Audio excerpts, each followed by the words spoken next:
Dank said facts. I cannot wait, bro. Ah, ah, ah, ah, ah, ah, ah.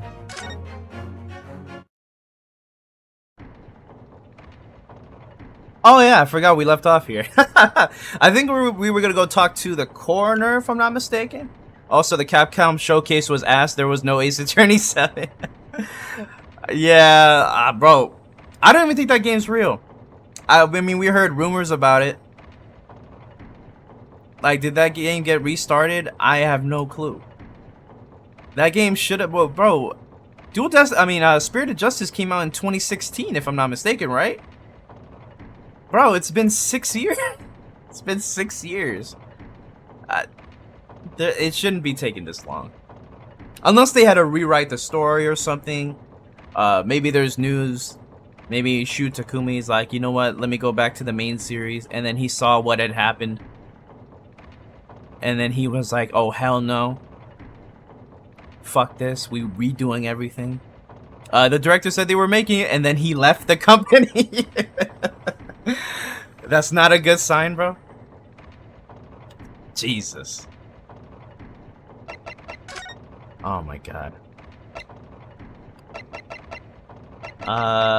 Forensics laboratory.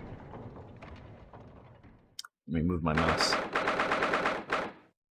Let's see. 23rd of October, Forensics Laboratory.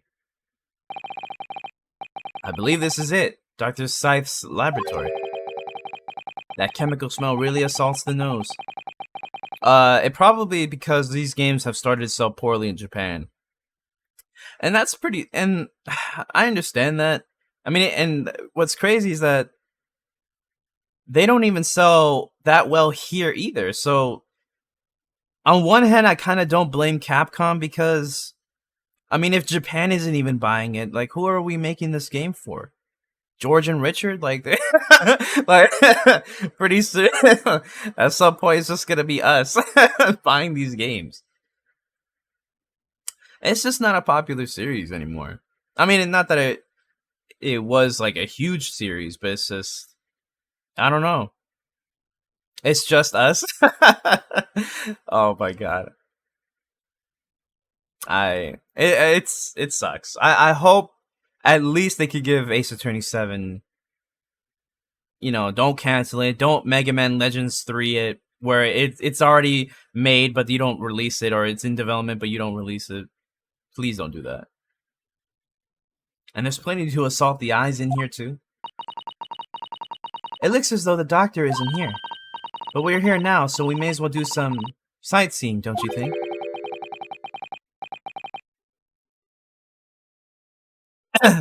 Itaki said, just buy more copies, guys. Hey, look. Not to brag, bro, but me and Richard did our part. All right? What else are we supposed to do? What else are we supposed to do? We each bought that game like 6 or 7 times. Jesus Christ. Oh my goodness. Like,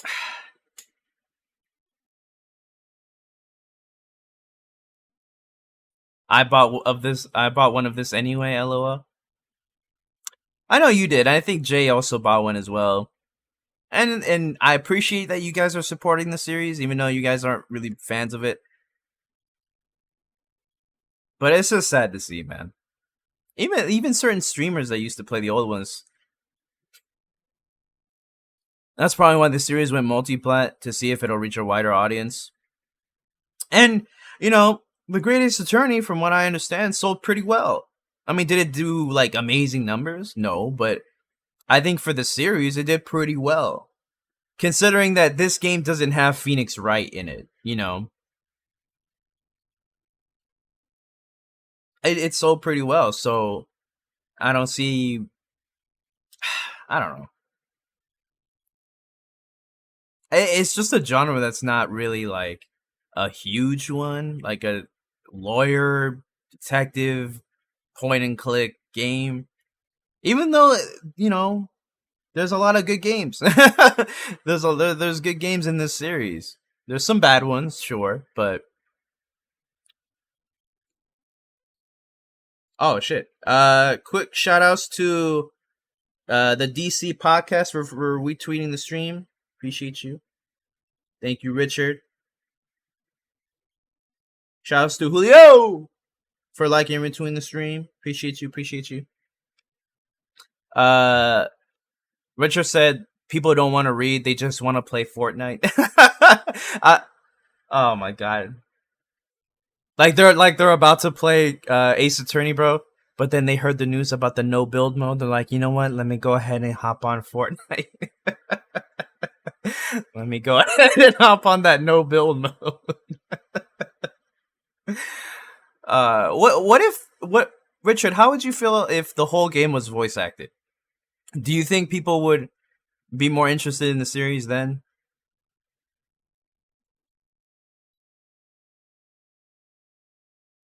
What a seasoned tourist you've become, Miss Susato. We could just have a little look around, being careful not to upset any restless souls.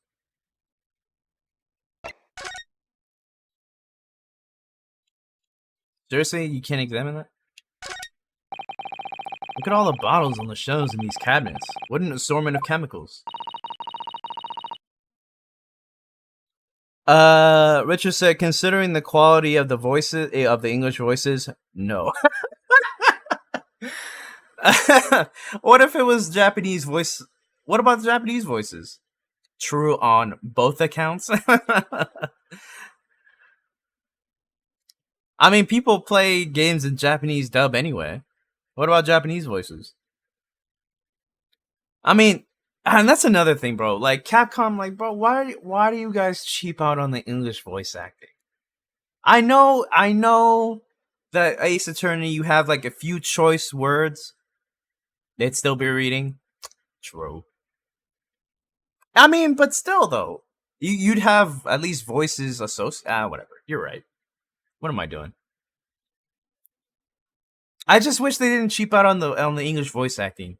Like, I forgot who it was that you told me, Richard, but like, Great Ace Attorney was like their first ever like voice acting credit. I'm like, bro, really? Look, I'm all about giving people chances, but Jesus Christ. Like, come on, man. Come on, man.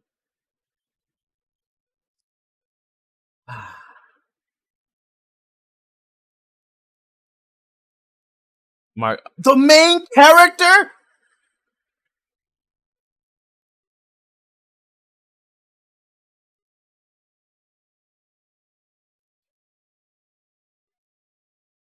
They got somebody who never officially voice acted before to voice the main character of this series. Okay. These ones here are labeled highly toxic. Ugh, that's worrying. Because there are also things that look like salt and pepper shakers in there. Oh yes, and they actually say salt and pepper on them.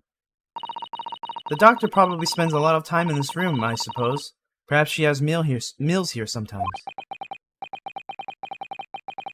Life goes on, even when you're surrounded by death.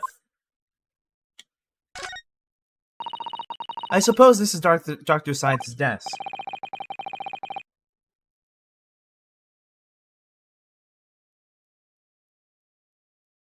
I would not like to work in a place like this. It's very tidy though, isn't it, Mr. Naruhodo? Imagine how efficiently she must work. The lighting is poor, which is bad for the eyes, and the chemical smell can't be good for you. Not to mention the skeleton watching over you as you work, which is definitely bad for the nerves. Well, yes, these are valid concerns, I suppose. I can just about cope with a one-eyed Daruma doll watching over me, but that's all.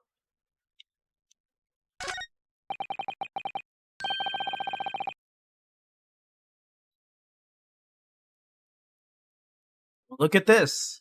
What a magnificent display case.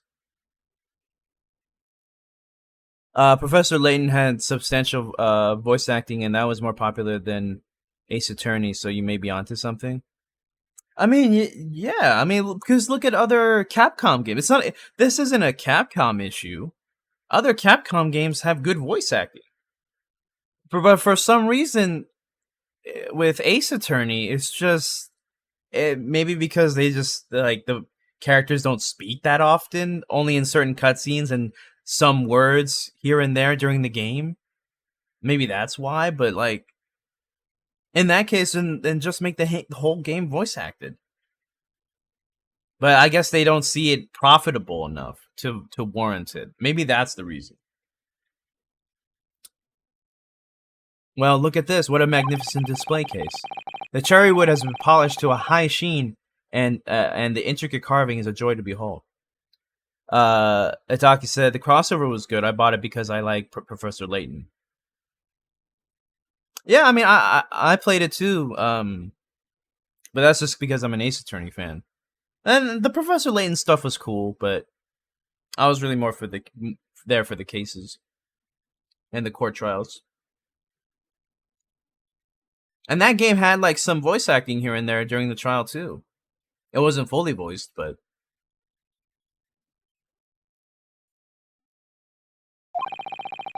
Western cabinet makers really are very skilled, aren't they? Do you have nothing to say about the skeleton inside, Mr. Naruhodo? Miss Susato, can't you tell that I'm trying very hard to avoid talking about the terrifying contents of the case? It's how I cope. I'll be sure to remember that from now on. That looks like an owl and a crow up there. I know, and they haven't even twitched since we came in here. Well, no, they wouldn't have. They're taxidermy mounts, Mr. Naruhodo. Ugh, I was afraid you were gonna say that. I've been trying very hard to tell myself they're just sleeping with their eyes open. Yes, I think perhaps you were wise to put something like your Daruma doll on display in the office instead.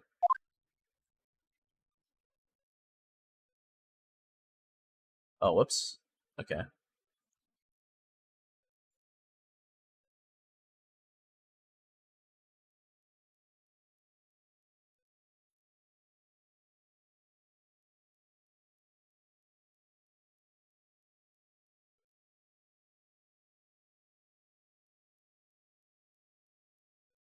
Let's see. Yep. That's awesome. Sorry. My bad. Let's see. Those large jars seem to have pale things floating around inside them. Richard said, Ace's journey has also been very weird with voice acting. Phoenix has had like 4 voice actors. Do you think it's because of like different directions that they've wanted to go with in the series? Obviously, Shu Takumi not being very prevalent after Apollo Justice. And even Apollo Justice, he wasn't that prevalent either. There's just no single direction, I guess. It's just whoever gets the project, maybe they're like, fuck it. this sounds good enough. Let's just I don't know.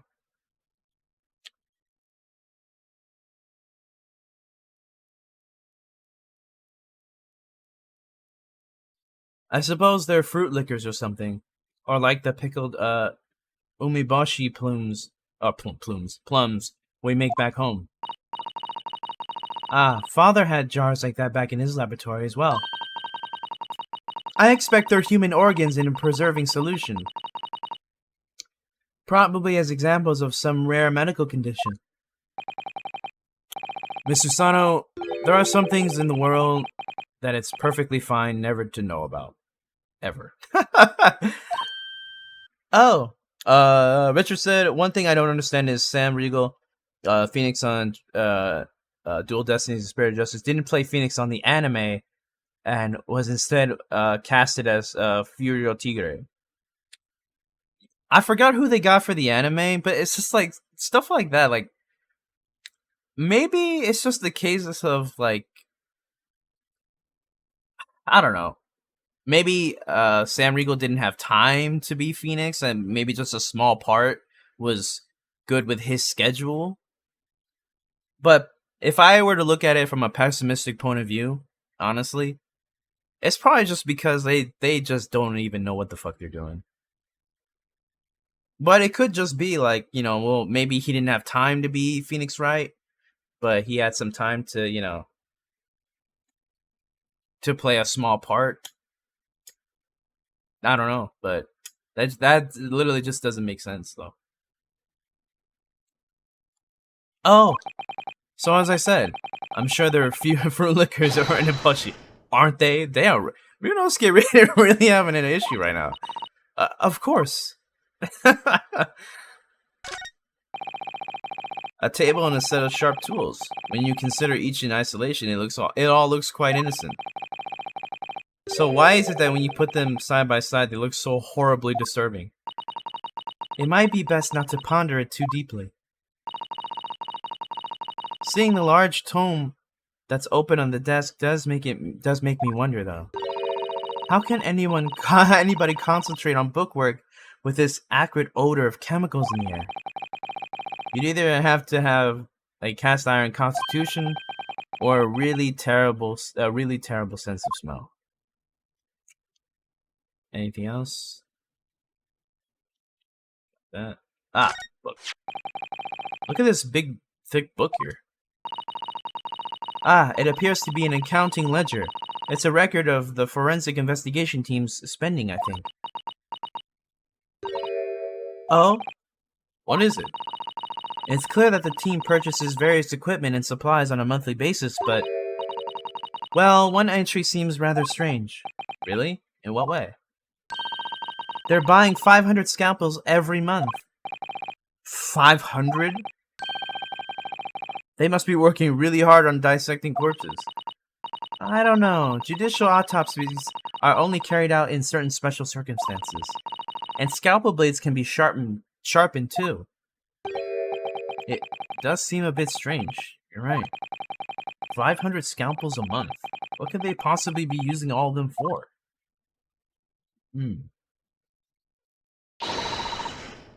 I'm assuming it's her. What are you doing?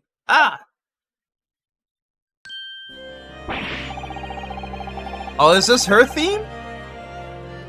Oh, shit. I'm gonna have to write that down. Dr. Scythe theme song. I'm gonna play that shit after the stream.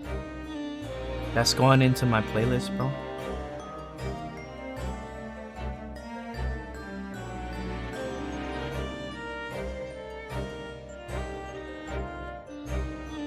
Sorry, I'm just listening to the music right now.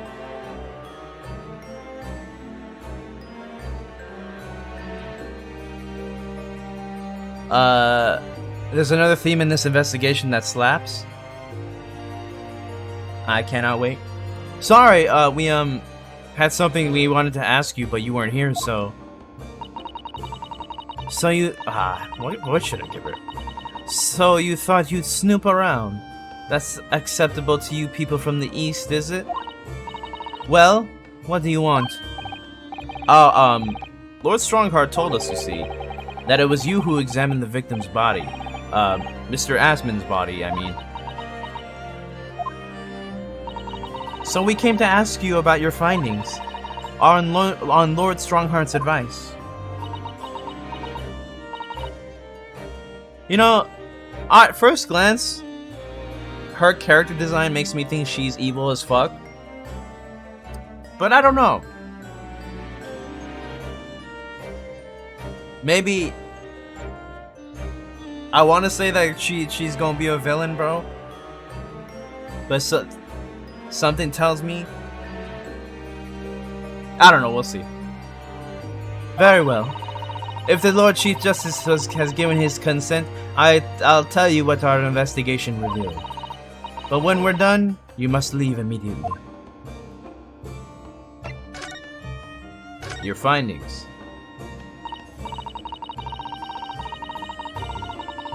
So, you want to know what the forensic investigation team determined from its examination of the scene?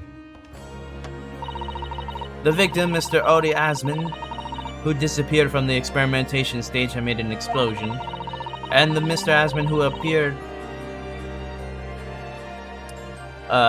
Moments later, partway up the Crystal Tower, Richard said, "I know London is foggy as hell, but she needs some she needs some sun." All that smog, bro.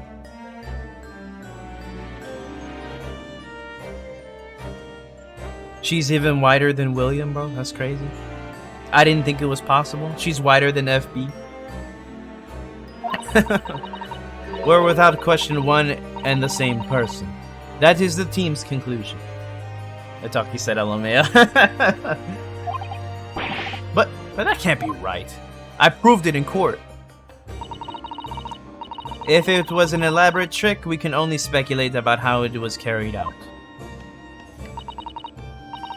Let's see, if two people who looked very similar to each other were involved, they could have made it appear as if one single person had switched places, couldn't they? Very true, but sadly in this instance, that was not the case. The man who disappeared and the man who subsequently reappeared was the same person.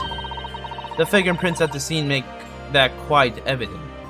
Oh, all of a sudden, we using fingerprints. But when we try to do that in the last game, oh, no, we don't do that here. Fingerprints. They looked at us as if we were fucking crazy. But now that it's used against us, oh yeah, fingerprints are fine. Oh yeah, totally. Ah, fingerprints. They're not yet officially recognized as forensic evidence in the British justice system. Then why even bring them up? But one day, they will be used as an investigative aid as a matter of course. Oh my, but that would mean that the instantaneous kinesis actually took place. So, where does that leave us?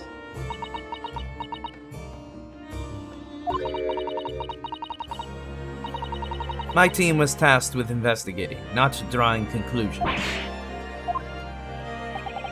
Instantaneous kinesis is impossible.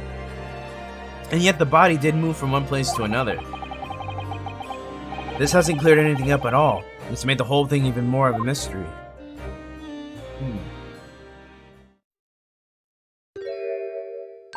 What the fuck?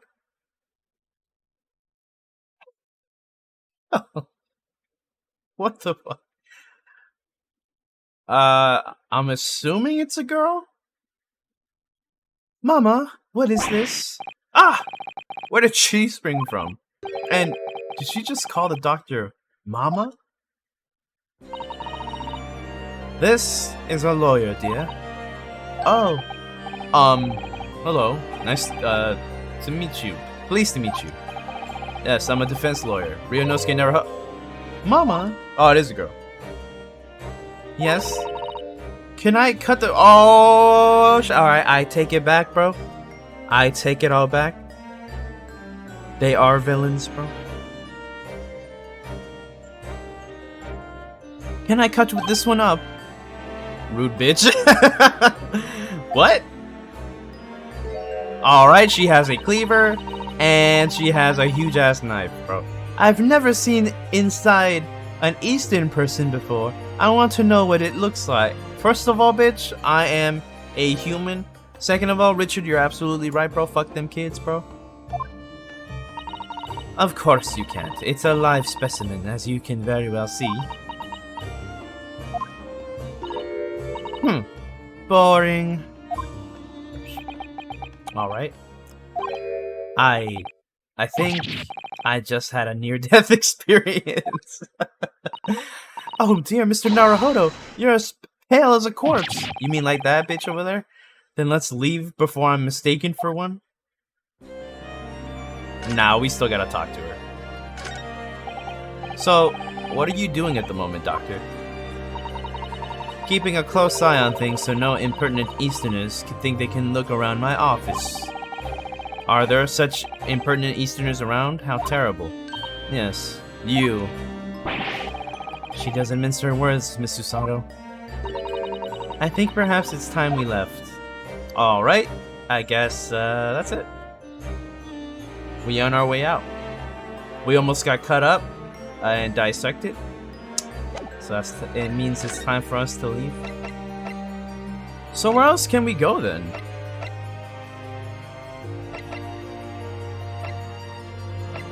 The prison, maybe?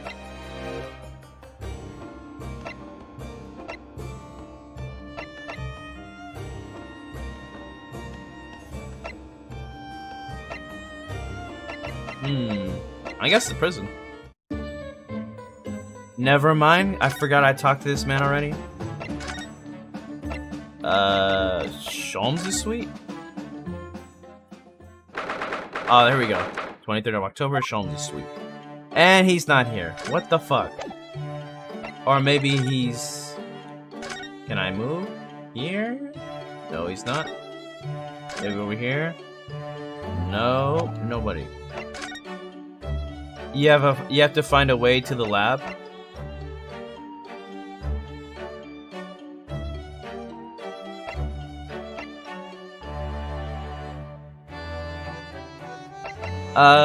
What lab?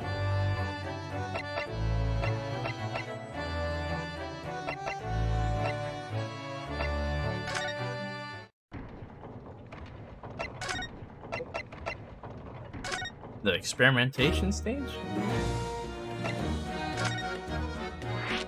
Oh, what the? Okay. The one that Hairbrain told you about? Gina? We were actually He gave you a business card? Oh, you're right. I believe it's right here, yes. Ah, what's this? This dark smudge here. I think perhaps it's machine oil. Also, it looks like a 3DS texture. Ah, yes, possibly. Professor Hairbrain mentioned something about the oil Mr. Drebber uses, didn't he? He said it was specially imported, very high quality oil that's impossible to obtain in Britain. So of course, we're gonna try to find it using this oil then. Yes, that's right, but more importantly, that it's more fragrant than the finest perfume, so excuse me a moment. Oh, it doesn't appear to have any scent at all. Don't worry, I expect that's just because there's such a tiny amount on here. Smear of machine oil. We were actually hoping we could investigate the scene again. Yeah, alright. If it's around here, you can do what you like. Oh, that's alright, is it? I'm gonna be playing with... Oh, I think I... Did I read this already? No. Machine exploded at the top of those stairs, I presume. I haven't actually... Don't mind. Okay. I did see this. Yeah. Yeah.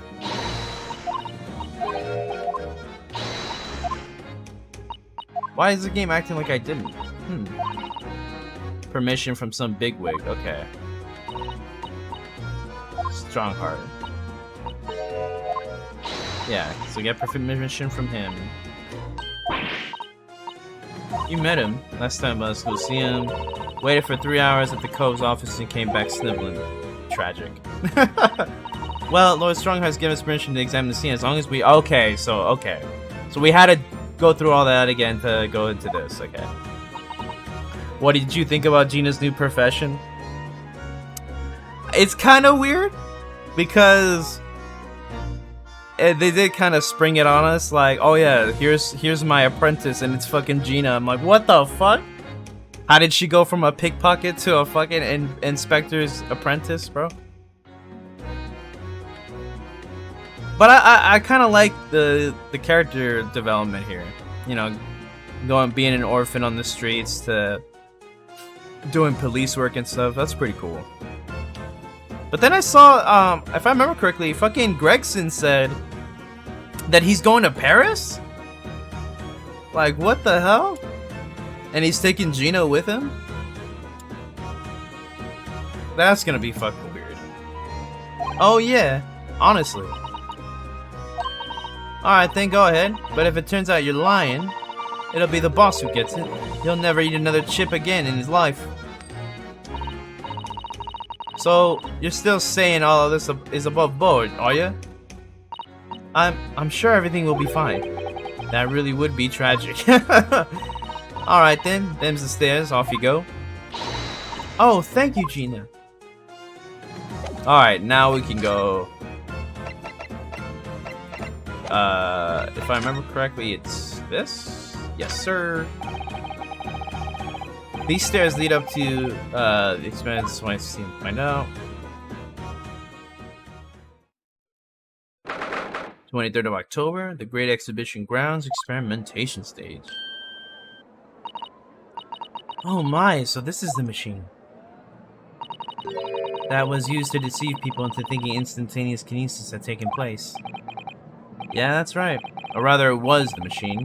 It's a little worse for wear at the moment. What extraordinary lengths Professor Harebrained went in order to obtain the research grant. No. The professor was tricked as well.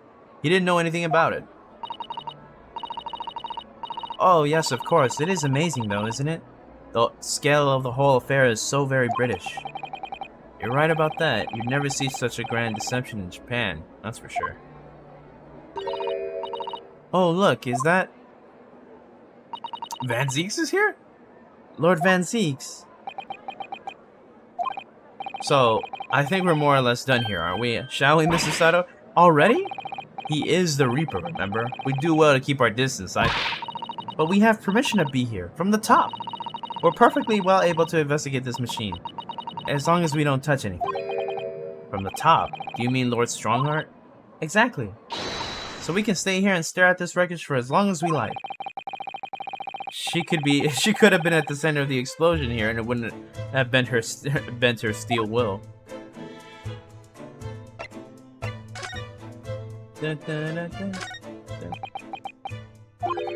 Ugh. Least approachable man in the world winner. 10 years in a row. Quick, push him over the edge. We'll win if he doesn't show up to court. Be strong, Mr. Naruto. Your country and your assistants stand firm behind you. Lord Van Zieks?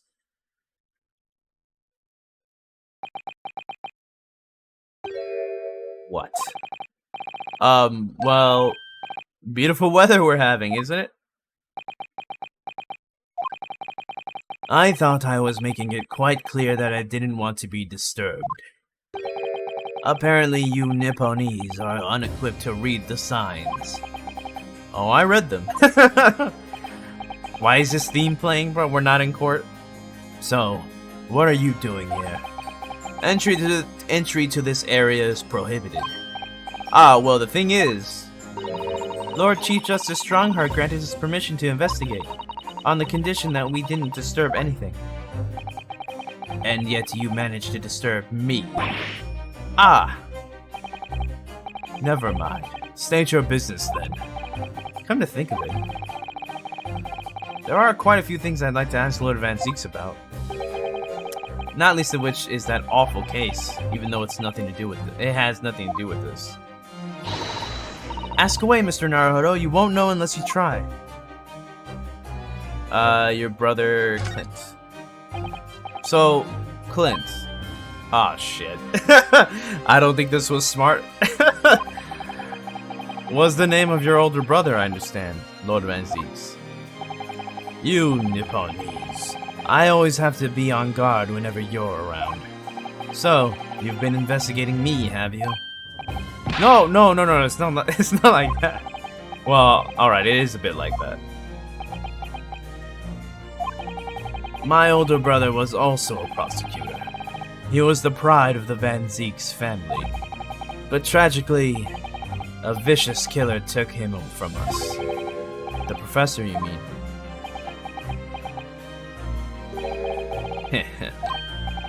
Is something funny? That's the extent of what you've discovered, is it? I shouldn't be surprised. Sorry? There's more to it then? Lackluster work is very much your trademark, isn't it? Ugh, you're too kind. Are you gonna tar all Nipponese with the same brush next? So tell me, what's your interest in that historic incident? As it happens, Lord Van Zieks, there's a rather curious case that's come to our attention.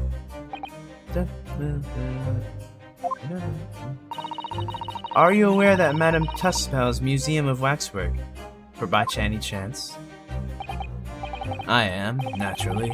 I believe that since last month I feature in one of the displays there, for public scorn. Of course, the infamous Reaper of the Bailey would have to be exhibited, wouldn't he?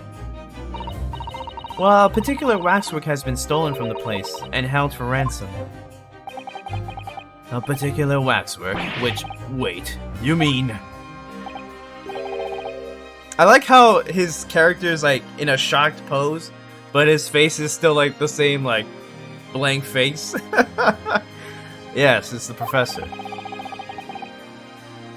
Mr. Shums is investigating the case as we speak.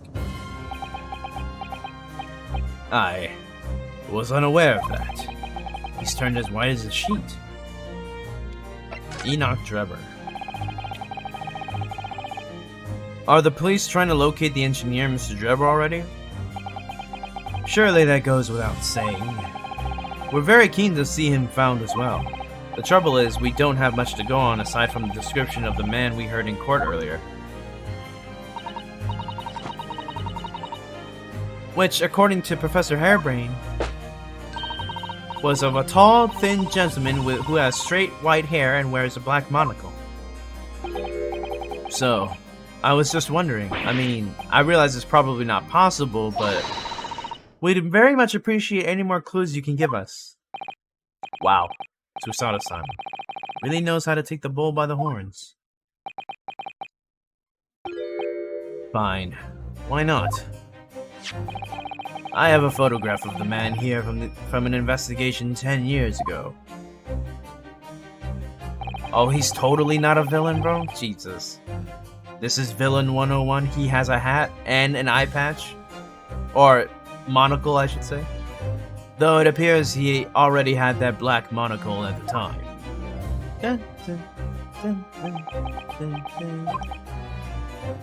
What? Oh, no, nothing. I was just surprised that you shared that with us. We all need the man's testimony in court tomorrow, which means we have to do everything we possibly can to track him down in the short time available. So why wouldn't I show you the photograph?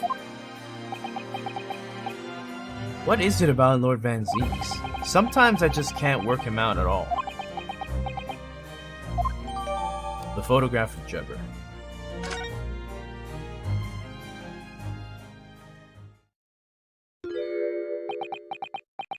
Who is this?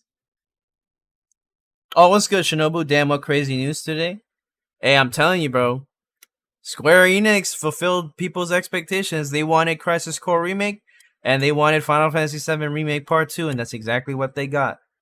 And they also got mobile games, bro, and free-to-play games, so J is covered there too, bro. I'm excited, bro. I've never played Crisis Core before. I'm definitely gonna be buying that, bro.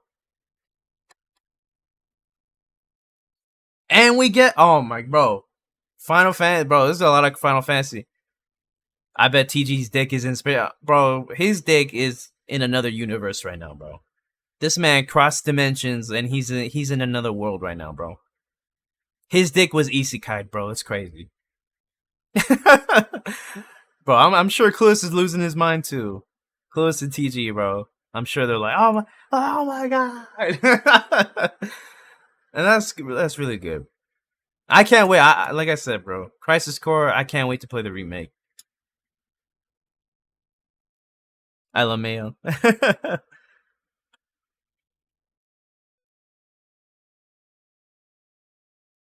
Final Fantasy Remake Part 2 is PS5 at the moment. I think so. I only saw PS, which makes sense because Intergrade was PS5 only as well. Which leads me to believe, yes, Part 2 is only going to be on PS5, which I'm personally fine with because by the time it comes out, actually, which is next winter, which is like late 2023, early 2024. I mean, by then most people should be. Sony probably dropped it. Oh, for sure, they probably have a deal on all three games, on all three parts, to be on Sony first for like a year and then goes to other platforms. I wouldn't doubt it. Would not doubt it. Sony dropping the bag, bro.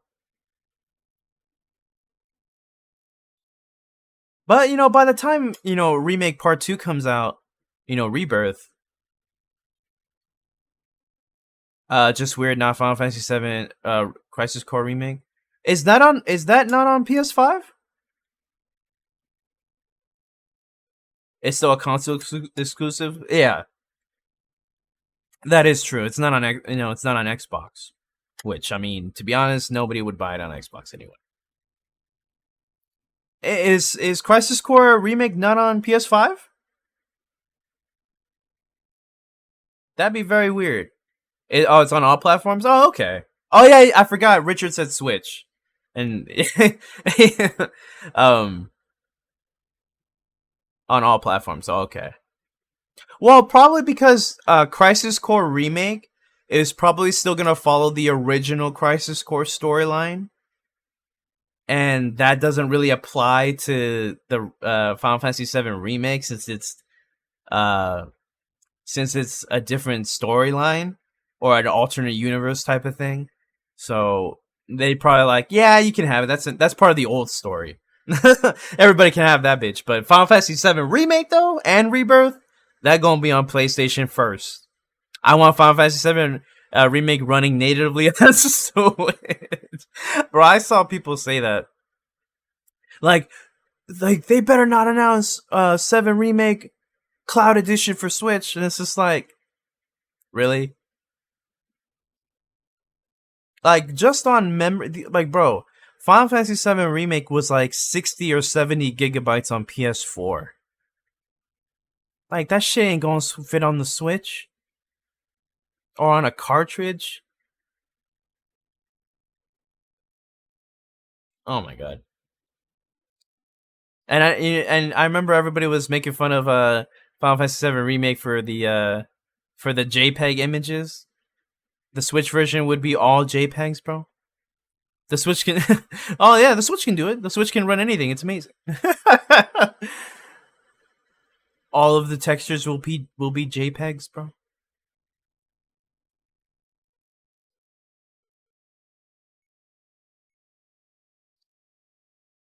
I like this guy's design. Like his mask. It has NVIDIA technology. What's up, Will? Switch can't make a sandwich? Ah, the file I requested for the trial tomorrow. Yeah, I like this guy's design right here. The guy on the right. Thank you. But it's like his apprentice or some shit. Like Van Zeke says as an apprentice.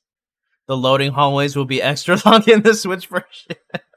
It'll be mostly the loading hallways, bro. Are you all right? Who is this man, Mr. Naruhodo? Lord Van Zeke's apprentice, apparently. But Dragon Dogma 2 on RE engine. Facts, bro.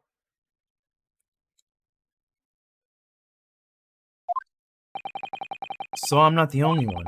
Susato-san can see it too.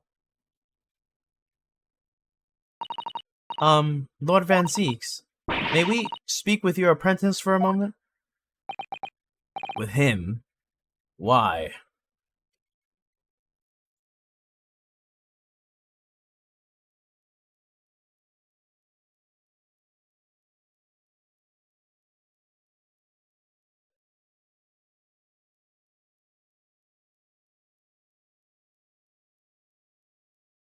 The snitch got it right. That man's a legend.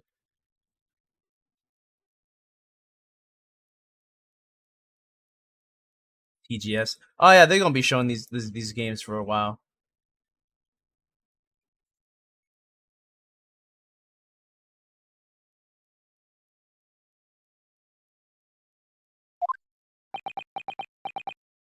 His name is Apprentice.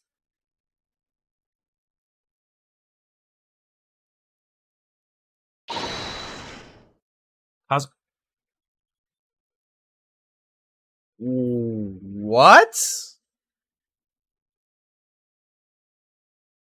What? Susato-san, are you confirming this? Susato, are you confirming this?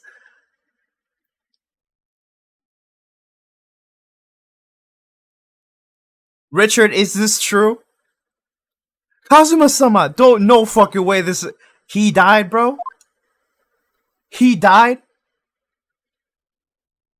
Aw, shit. This is Asogi, isn't it? Oh my goodness. No way, fucking way, bro. How did he come back?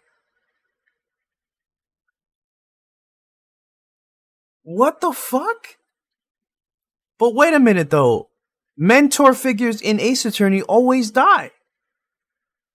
And Asogi, he's trying to break that trend, bro. He's like, you're not gonna Mia me in this series, bro. I'm not going out the way Mia did. Kazuma. Oh shit, did he lose his memories? What? I don't believe it. Your posture, your presence, it can only be. It's you, isn't it, Kazuma-sama?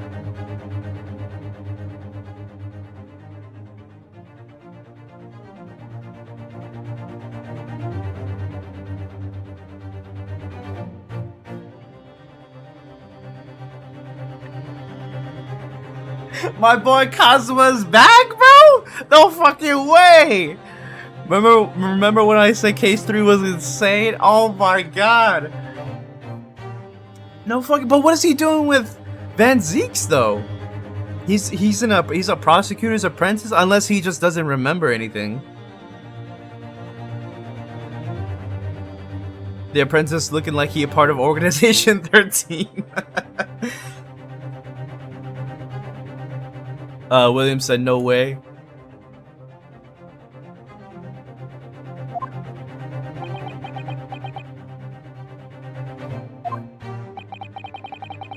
I felt something strange the very first time I encountered this cloaked figure, as if I knew him somehow. Can it really be you, Kazuma? Oh, wait! Too late. What's going on here? So you don't know Van Zeeks? Van Zeeks doesn't know? That... What? What is your interest in my apprentice, exactly? You act as if you know the man or something. Well, since when has he been in your care? I don't recall you having an apprentice before I left Britain 6 months ago. Lord Strongheart introduced him to me about 3 months ago now. Oh, that's right, he did say that. With instructions to mentor him as a No way, Asogi gonna be a prosecutor? Oh shit, bro! No fucking way! But he didn't tell you why, did he? The man appears to be suffering from amnesia. Of course he is, bro. He's forgotten every last detail about himself. He has amnesia? Tomorrow he will appear in court at my side. Oh, let's fucking go! He will appear in court at my side. What? He used to serve as my judicial assistant. On Lord Strongheart's orders. Oh my... Oh my god! He'll be in court with us? Now then, unless I'm much mistaken, I believe this conversation has run its course. Oh, yes, thank you.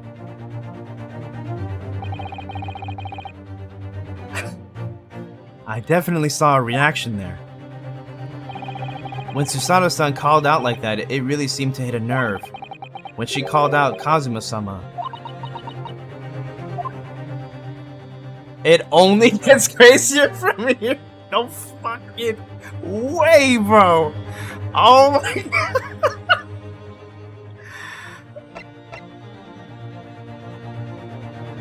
god. Like, they were teasing it earlier with, you know, Ryunosuke saying like he felt like he knew him, and Susato-san talking to Ryunosuke like, oh, Kazuma's body disappeared, and they were kind of like alluding to maybe he's still alive, but he's his apprentice? You gotta try and finish the trial today? Oh my god. We'll see. Is the trial long though? I don't know if I can. If it's not that long, then I'll try. Man, how much more of the investigation do I still have too?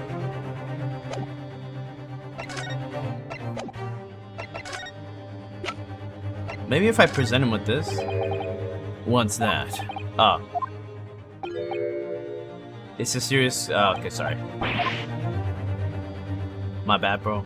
Do I have to present him with anything? You got more info on this? Okay.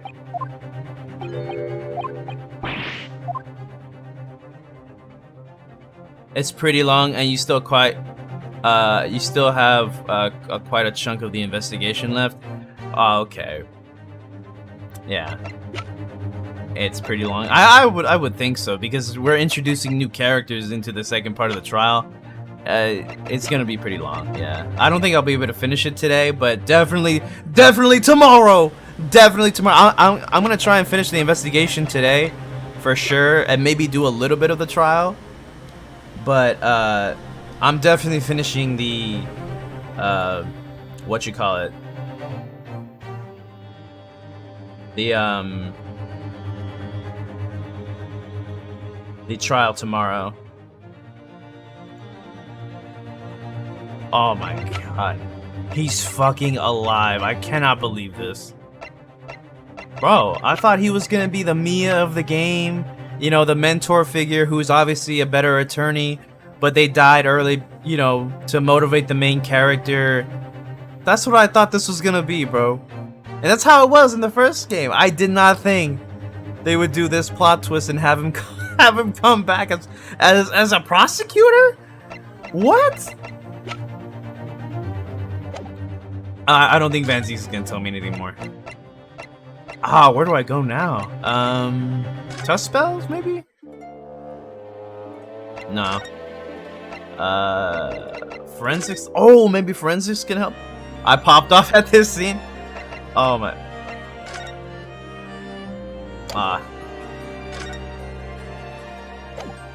Nope. Oh my god.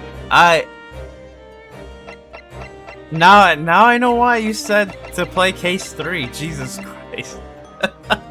I can't wait to see what happens next. Jesus Christ. Did that. Prison maybe? Maybe if I present it back to him? Nah.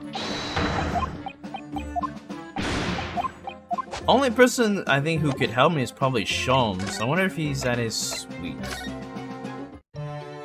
And of course not.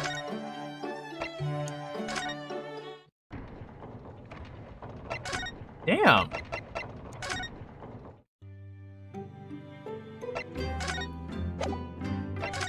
I'm actually lost.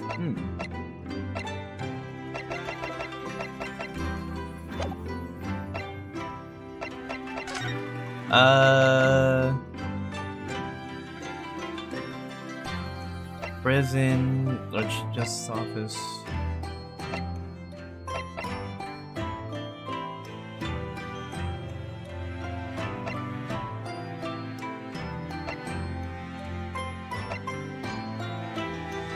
Come back later. We need. Okay, so there's still more investigation here then. There's still investigating to happen here.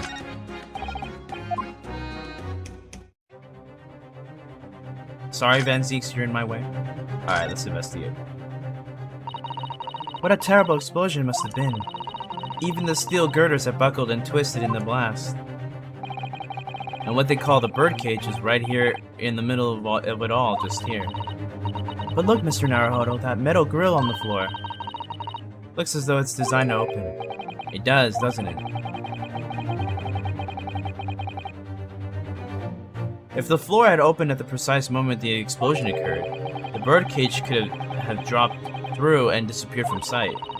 I don't think there's any doubt that this was a very elaborate hoax, is there?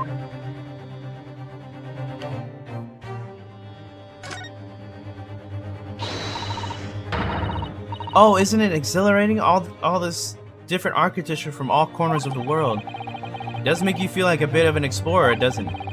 I know it's all subjective, but the onion-shaped roofs have rather caught my attention personally. It is very subjective, isn't it? Japanese buildings with their wood and paper construction have excellent ventilation. And I've realized that British buildings being made from brick and stone are very strong and long-lasting. The more you know about how things are done in other countries, the more you understand your own, I feel. Oh yes, I do agree with you there. But I can't help wondering what an onion does for the roof of a building. I mean, I suppose it's playing on my mind because I don't like the taste of onion. Oh my god, shoutouts to D-Rail for liking in between the stream. Appreciate you, bro. You really ought to let your taste in vegetables dictate your taste in roofs, Mr. Naruhodo. I hear that a ride on the Ferris wheel is a favorite romantic outing among young London couples. I think the romance would be slightly spoiled by the abject terror, personally, but then again, I'm not a Londoner. Are you a little scared of heights, Mr. Naruhodo? It's not that I'm scared. Not at all. It's just that staying on the ground seems so much safer. Well, perhaps I shall have to ask Iris and Mr. Shulms to accompany me on it in that case. When you put it like that, part of me does want to give it a try. Oh dear, it is complicated for you, isn't it? This wasn't here yesterday. Really, but if I'm not mistaken, it's the cage in which the victim was standing before he was apparently beamed through the air. That's right, the birdcage. According to what Professor Harebrained said in court, it's made of wood. Or more precisely, Japanese cypress, I think. And despite having been in an explosion and then fallen from a great height, it's relatively unharmed. What wonderfully durable construction, wouldn't you say, Mr. Naruhodo? I'd understood that the forensic investigation team had taken it away yesterday to examine it. I suppose they must have brought it back when they finished with their work. But sadly, not with the body inside it. No, that's right. I know we were given strict orders not to touch anything, but still, this is too important of a piece of evidence to overlook. We might need it for the trial.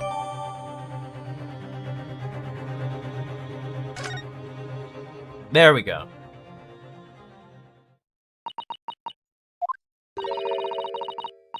You'd already met that masked man, hadn't you, Mr. Naruhodo? Yes. Yesterday, in fact, at Lord Van Zeke's office. I see. And if Kazuma-sama really is still alive, it means that Mr. Shulms lied to us. Oh, that's right! I forgot about that. Is Herlock Sholmes the true villain of this series? I know. We're going to need to speak to him about that. Oh, here we go. Okay. You're going to have to leave now. The forensic investigation team are due to arrive shortly. If they find you here, it will cause problems. What sort of problems? Foreign affair problems. Well, we could do without that. Alright, we'll be on our way. Let's go, Mr. Sato. Of course.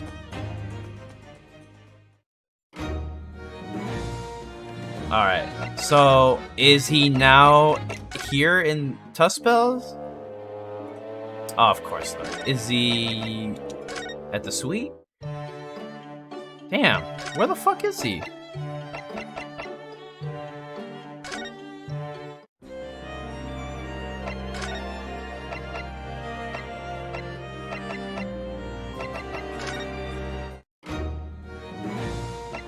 I'm actually kinda lost. Wonder what she has to say to this. About this, Gina. Yeah, I'm still in letters at the moment. I only know A to E. So if it ain't too much bleeding trouble. Ah, actually, Gina, it's the back of the car that's important. Eh? How come? There's just a dirty old smudge on the back, that's all. It turns out that this is very high quality French machine oil. It has a very particular scent. Oh, the fucking dog! I just presented to her. You know what I was thinking? I was thinking like, oh, well, maybe Gregson can take it and hopefully try to find evidence or some shit like that. Try to find the location. I didn't even think about the fucking dog. Oh my god. It has a very particular scent, apparently. I was waiting to see if you'd figure this out. I forgot about the dog. And they made it a point, too, to talk about how strong dog's sense of smell is. So, you know what? It should have been obvious. This one was on me. I got this by dumb luck. You don't say. Let's have a whiff, then. You sure? I don't smell nothing. No. We didn't mean you should smell it. Oh, right. You mean Toby. Ayy. Woof. His sense of smell is so good he can track people over the oceans, can he?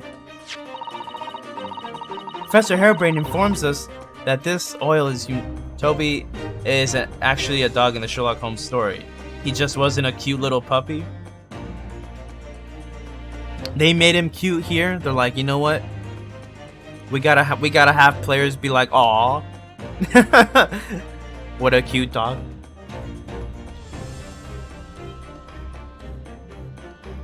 Professor Hairbrains informs us that this oil is unique to Mr. Drebber's workshop.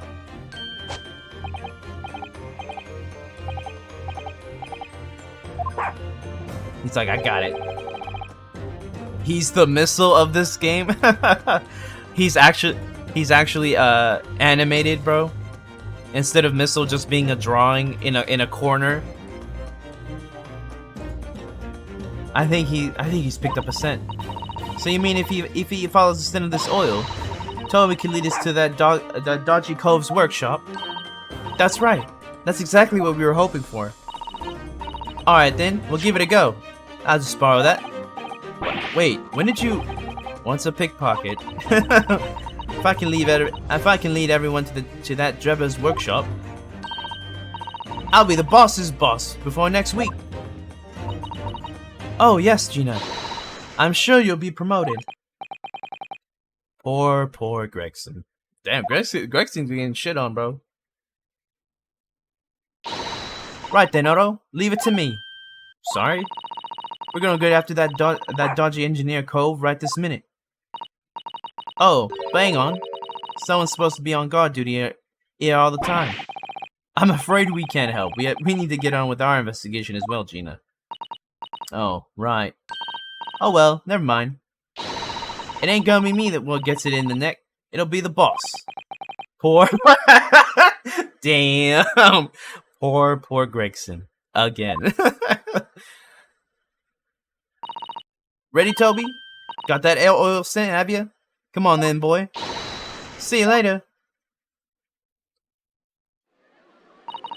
I do hope the scent of that oil leads them to the swindler's workshop. I hope so too. Ideally before the dog swims across the canal to France. Or channel, I should say. Well, I think we've done all the investigating we can here for now. If we could just determine the whereabouts of Mr. Drebber. I'm sure Gina and little Toby won't let us down. Now then, do you think we ought to try to speak with... Yes!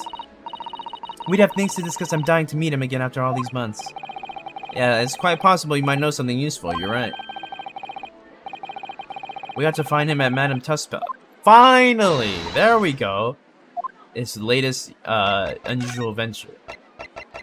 Alright, I want to see Madame Tuspel's actually. 23rd of October, Madame Tuspel's Museum of Waxworks. Is she here? Here we go again at the House of Horrors. I'm afraid I haven't gotten used to the place yet. I'd still like to turn on my heels and go straight home. Via the confectionery, of course. So Sato-san is after something sweet today, isn't she? What's the matter? Look, Mr. Naruhodo, look at that waxwork. I'm quite sure it wasn't there before. It looks like exactly like Mr. Shome's down to the very last detail. Aha! What is it? Oh, sorry. I think you'll find that's the temporary waxwork himself. Hey, let's go! She's legal, bro. Let's go. Ah, the friend of my dedicated employee. Oh, yes, hello again. It's Ryunosuke Naruhodo. I must say, I'm quite spellbound by the great detective. He is a marvel. My precious waxwork is already back where it belongs. You don't mean... Is that a stepladder I see? Oh, it is actually. It is. But yes, the mystery is solved already. Wow, Mr. Shomes can really engage his brain when he's hungry enough. So as you can see, he has returned to his habitual duties. Yes. His habitual duties. Alors, do not disturb, huh?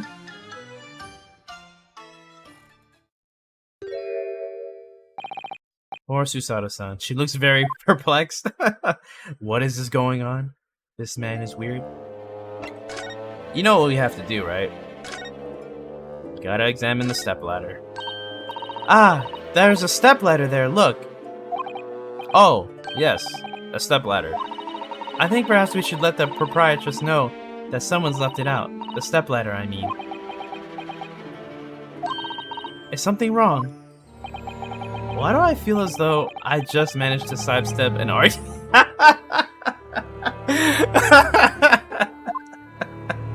That was pretty funny. I like the reference to the old game.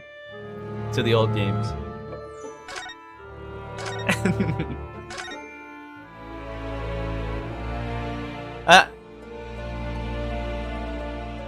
There's an achievement to see all the stepladder dialogue. Oh, across multiple chapters?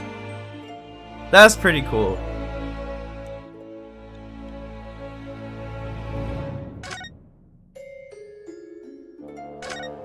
What was over here? Oh yeah, this bitch. Oh, what a horrifying scene. A murderer caught in the grisly act. I know, and in case you were wondering, it's the one with the big knife that's supposed to be the killer. I don't think anybody would be in any doubt about that, surely. And did you know that according to the description, the bathtub at the back has no particular significance? What? Really?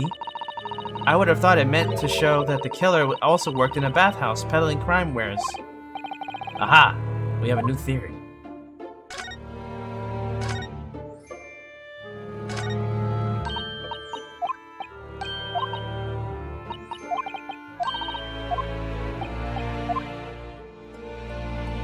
Alright, Shomes.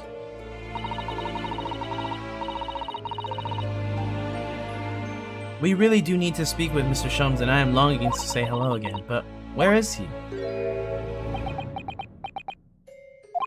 I think you might find that he's quite nearby, actually. Oh? What? What do you... Indeed, my... This fucking idiot, bro. Indeed, my dear fellows, it is I. The world-famous great detective in waxwork, Herlock Sholmes.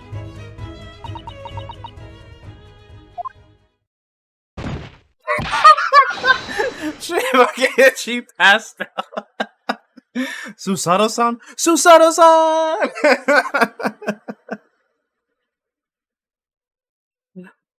Oh my goodness. This man's dejected. My most humble apologies. I thought I died and gone to eternal paradise for a moment, via London. My dear madam, allow me to make amends by offering you a tasty free deduction at some point, as long as it's not of questionable street food quality. I don't understand. Why are you working as a waxwork here, Mr. Sholmes? Merely a secret identity, you understand, though the case is largely solved by now. Largely solved? We're talking about the waxwork abduction, I presume. Indeed we are, my good fellow. As I predicted, it was as easy as proverbial pie. Though I confess I'm yet to partake of a pie, proverbial or otherwise. Or any food as far as today, for that matter. That stomach rumble echoed through the whole museum. So how did you manage to solve it so quickly? Ah, well, do remember I said it was largely solved. Anyway, I simply negotiated with the culprits. Are you familiar with the so-called telephone? Oh yes, it's the most modern invention, allowing you to hold a conversation with people far away. In Japan, only the imperial capital and a handful of other cities are connected as yet. This morning, a telephone call was received here from the perpetrator of the abduction. As such, I was able to negotiate terms, and in the end, the waxwork was returned. That's amazing. Just between you and I, it would appear the culprit had always intended to return the stolen waxwork in any event. Oh, but I thought whoever was responsible had demanded a ransom, no? Yes, I think perhaps the ransom demand was necessary to avoid unwanted suspicion regarding the true motive. But does that not mean your negotiating was entirely unnecessary?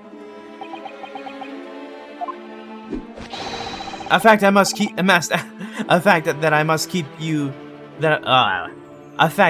must ask you to keep from Madame Tespels at all costs. A hungry young Iris awaits my return to Baker Street, after all. Poor Iris.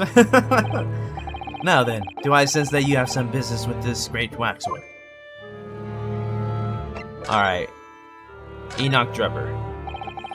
We're in the process of trying to track somebody down. Oh? Yes, a man by the name of Enoch Drebber. He's the swindler who duped Professor Hairbrain and the engineer who built the kinesis machine. A swindler and an engineer. Quite the modern man. He also seems to be a conjurer of sorts, too, with considerable knowledge of stage magic. We really need to locate him before the trials resume tomorrow. But we have so few clues to go on. That's the trouble. Do you have any good ideas?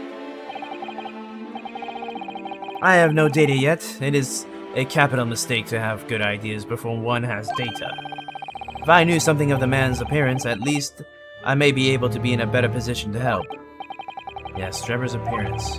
Fortunately for you, however, presently I have little to occupy myself and little to fill my stomach. As soon as you find any clue, no matter how small, I should gladly give you my thoughts on it. Ah, we do have that clue, but at the same time I want to learn more about Kazuma. Mr. Sholmes, did you lie to us? Came right out and said it. My dear Naruhodo, stay that piercing stare. What is this about? Last winter, when we were first on our way to Britain aboard the steamship. Your words were very clear. So then, let us unravel this mystery and discover what events led to this curious murder. You told us that it was murder, and you examined Kazuma-sama's body. Indeed, and wherein lies the problem? We met him earlier today. The victim, Kazuma Asogi. You're quite sure? He was wearing some sort of mask and was apparently suffering from amnesia. But yes, I'm quite sure. It was Kazuma-sama.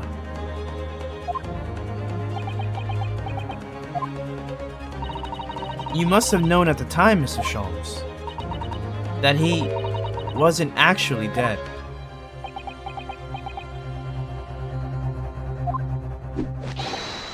Well, I can only assume I was swept up in the murderous atmosphere of... Oh my god. But the fellow wasn't dead at all. Oh my god. Priceless. This fucking idiot. I don't suppose that performance would pass muster, would it, Mr. Naruhodo? I could believe that the crewman present at the time made a mistake, but not you, Mr. Sholmes.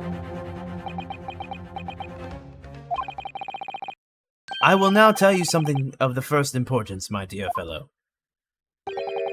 Great detectives are wont to lie. It will serve you well to remember that. Please, Mr. Sholmes.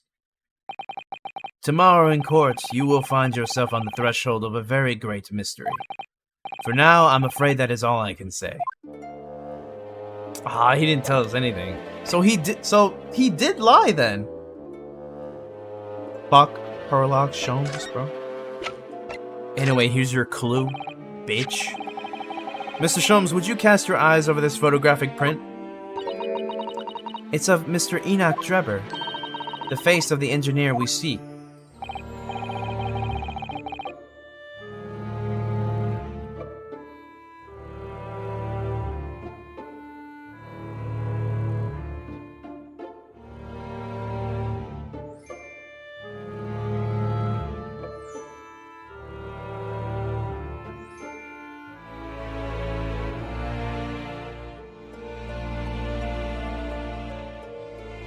Well, all Englishmen look broadly the same, of course, so looking at the photograph won't be particularly instructive. Are you alright, Mr. Sholmes? Ah, yes, forgive me. Very interesting this. Very interesting indeed. What's wrong, Mr. Sholmes? Oh, shit. Oops. What did he say? Very interesting. What's wrong, Mr. Sholmes? You've turned quite pale all of a sudden. I have a suggestion, Mr. Naruhodo. Will you indulge me? Oh, well, what is it?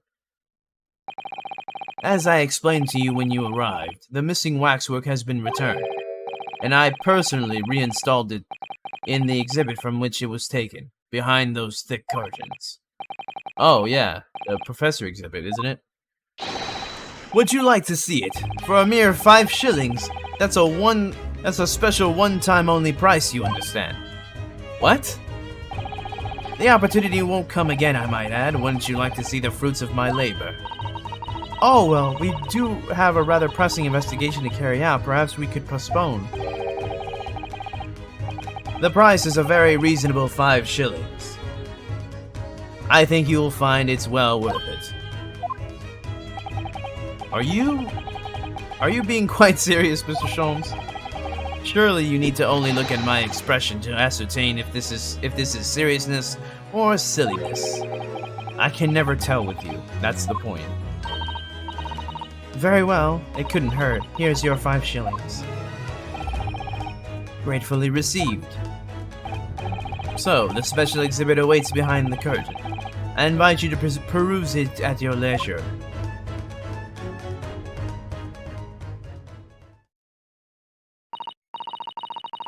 Well, the money's been spent, so let's go see the special exhibit.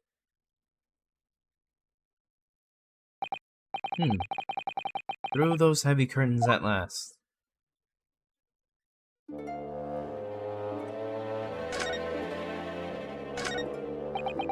$5 shillings we've had to pay. It doesn't seem right somehow that Mr. Sholmes slipped the money into his own pocket, does it? No. Ah, we could ask Gina to retrieve it for us, using her special skills. Pickpocketing police officers and diddling detectives. Diddling. Jesus. Is this what makes Britain great? Not to mention demigod prosecutors taking the law into their own hands, or chip-loving inspectors.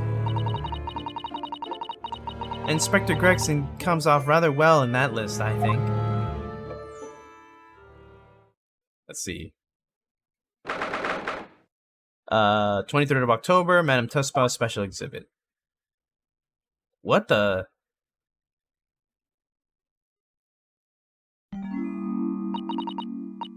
He has no head? Oh dear. I felt a shiver run down my spine as soon as we walked in here. Mr. Sato, I say we turn on our heels and go straight home, via a really big confectionery. we certainly can't do that. We've paid 5 shillings already. True. Actually,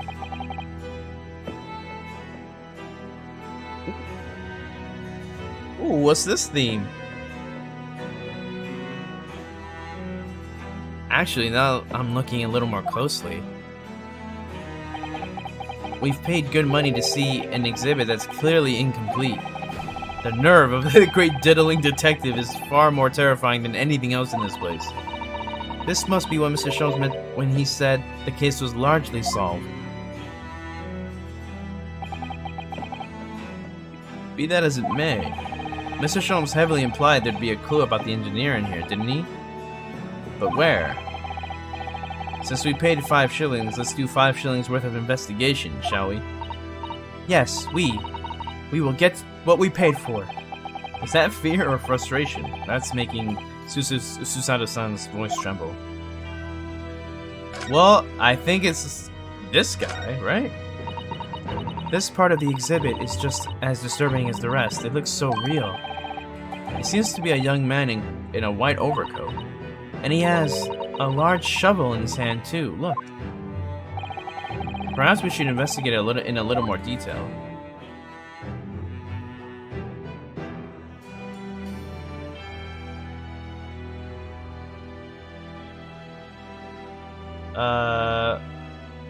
The camera? What's this here? We've been diddled? This would appear to be a lens in the middle, so I believe it's probably a camera. A camera? But it's so small. British technology is incredible, isn't it? I mean, what about Mr. Sholmes' skin prints? I think perhaps you should treat Mr. Sholmes' inventions as exceptions to the rule. But anyway, why would the man be in a graveyard at night with a camera? I wonder. Perhaps he was trying to capture the moment of a dead body came back as a ghost on film. He was the first ghost hunter. We'll just borrow this for a little while, I think.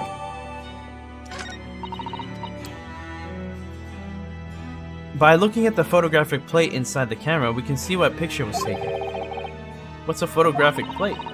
It's a piece of glass coated in a special emulsion that reacts to the light coming in through the lens. If we open the cover at the back of the camera, we should find it. Let's have a look. You should see yourself, Susato-san. Your eyes are shining. You really do like machinery, don't you? Anything else? I can't see his face very well, can you? Perhaps if I just... Oh! Do you think you should be manhandling the exhibits, Mr. Naruhodo? I'll put it back exactly as it was, don't worry.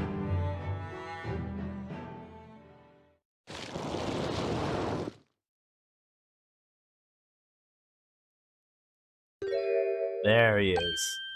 Ah! What on earth? How can... I don't believe it. A black monocle. Mr. Naruhodo, is it possible this man is... Yeah. It's Enoch Drebber.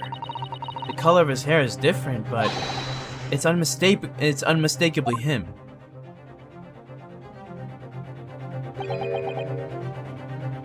Indeed it is. Oh, you came back? Mr. Sholmes. This man is the subject of your present hunt, I believe. Yes, that's right. Just who is this man? Why is he here in this exhibit? And why does the convict behind him have no head? The head was missing when the model was returned by the thief who stole it. What a surprise. So then the case isn't yet solved, is it? Did I not tell you so myself? Largely solved were my words, I believe. But I must locate the missing head tout de suite, as Madame would say, or I'll be in grave trouble. A very hungry iris still awaits my return to Baker Street, preferably with rations. Ah! Do you know, though, something about this room is strange? Strange? What do you mean? Well, the displays in the House of Horrors are supposed to depict real events, are they not? Indeed they are, Mr. Sato. Do go on. And as terrifying as they are, the scenes in the other exhibits are believable. But this one... This surely couldn't ever really have happened, could it?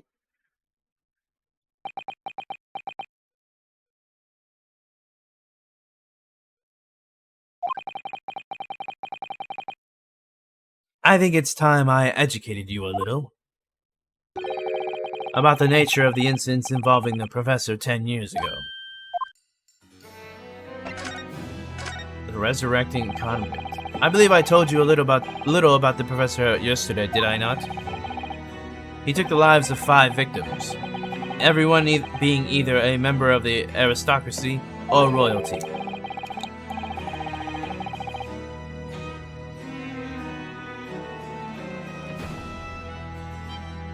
All were attacked by an enormous hunting hound and had their throats ripped from their bodies. Hunting hound?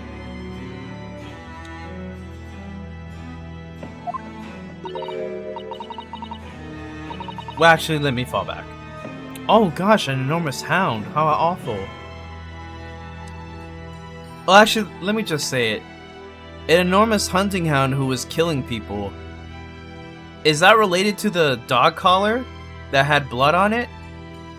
The one with that emblem?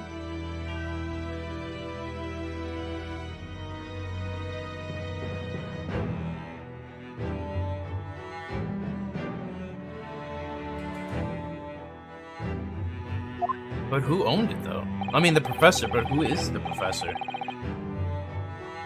After taking the life of his 5th victim, the killer was apprehended.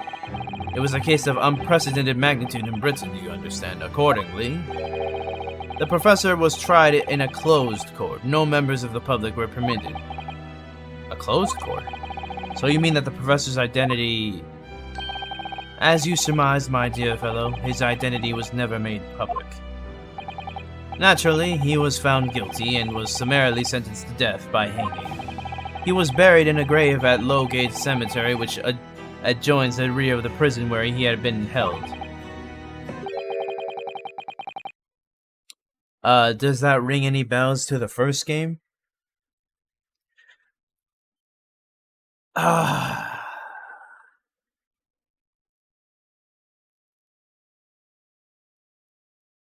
I'm trying to think. I don't remember any giant ass dogs ripping throats out. Like, I mean, I guess like the Hound of the Baskervilles? Like that story? I mean, just because it has Hound in the title.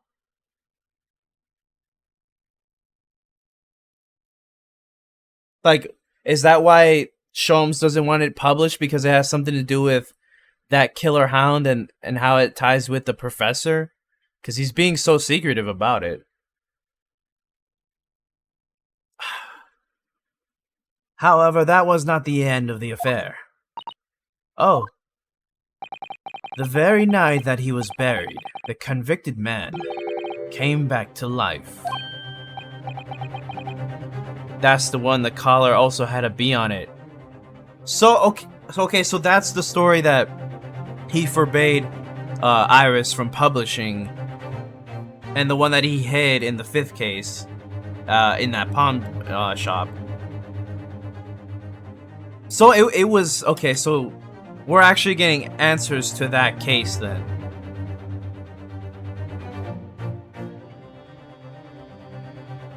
Came back to life.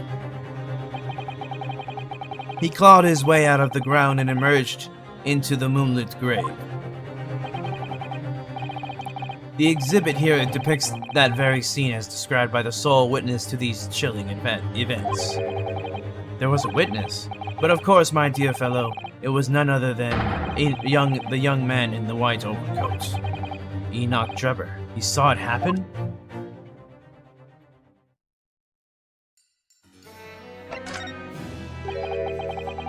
So this is a waxwork model of Enoch Drebber. 10 years ago, the convicted professor having been gibbeted? I don't know how to say that word. And buried, emerged from his grave in the dead of night.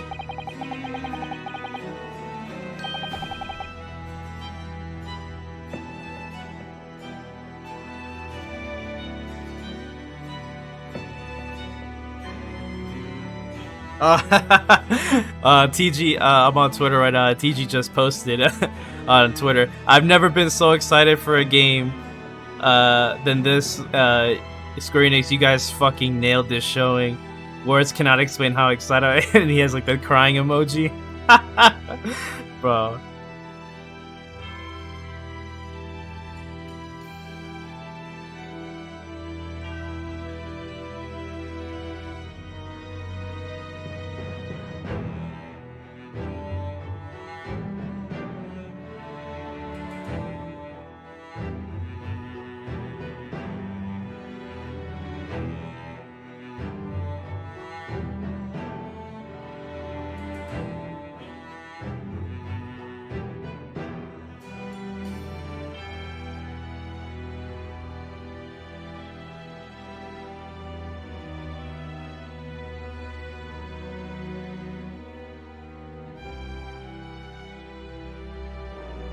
That's great to see. The sole witness to that unimaginable scene was this young man. From appearances, I would say he was about 20 years old. Wait a minute, he was 20?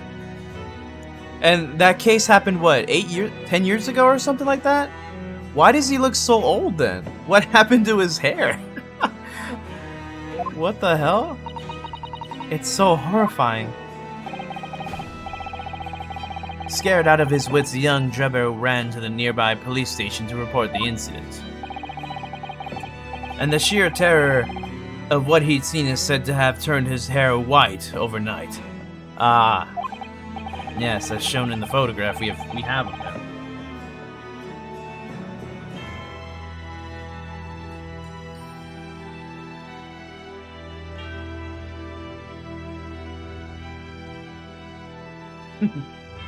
Let's go!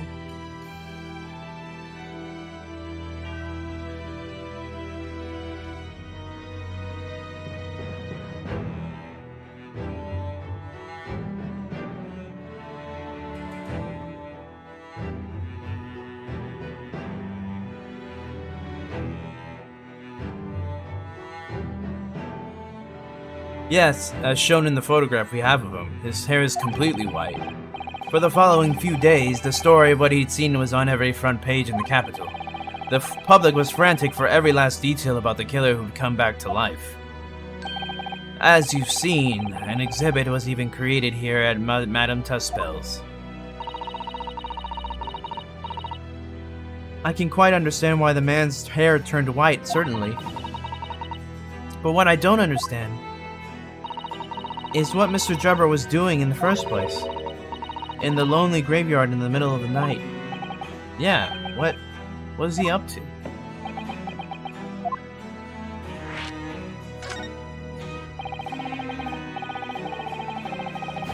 The Professor Acts of Terror threw London's upper classes into complete panic 10 years ago. So it was 10 years, okay. It was a great scandal, one might say, at the very highest levels of society.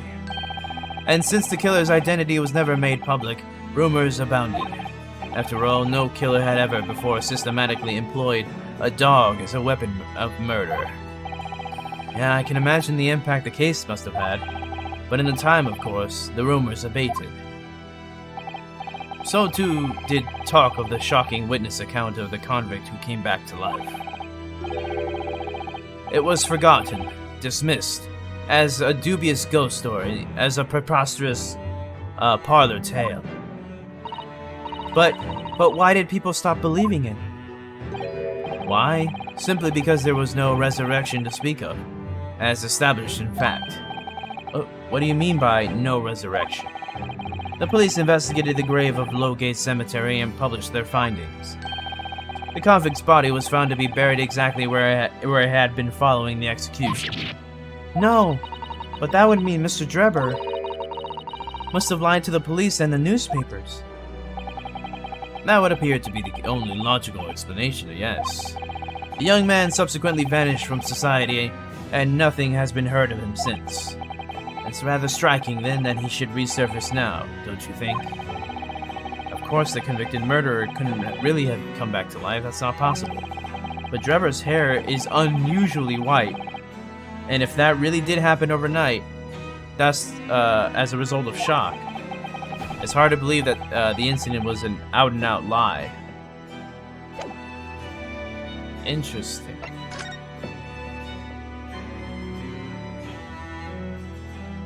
Oh, let me examine the camera.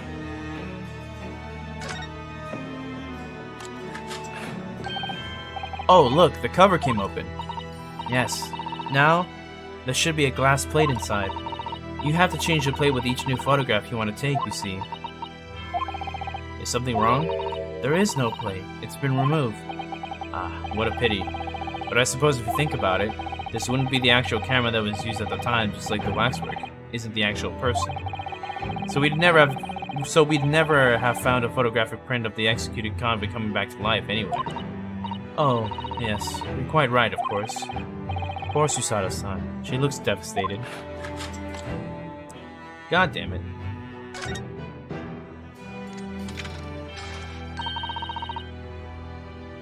There's blood on this. What a wonderful machine. You really love contraptions like this, don't you? Oh, yes. Anything mechanical I find absolutely irresistible. Almost irresistible, surely. Well, whenever I see a pocket watch, for example, I can't help myself. I simply have to take it apart. That's worrying. Yes, Father tells the time by the rumblings of his stomach now. He's given up on a watch. Poor Professor Mikotoba. Is no one gonna notice the blood? Look, Mr. Naruhodo. What is it? On the bellows just here. There seem to be some very dark red stains. Yes, you're right. It looks like blood, actually. Oh my. I'm sure it's not what you're thinking.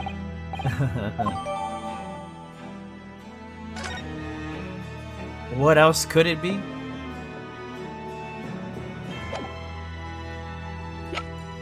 Let's see.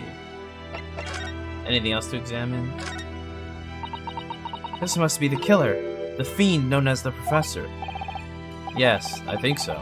According to what Madame Tuspel said, he killed 5 victims, all of noble or royal blood. The waxwork is so lifelike, isn't it? Like all the models in this place.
I know.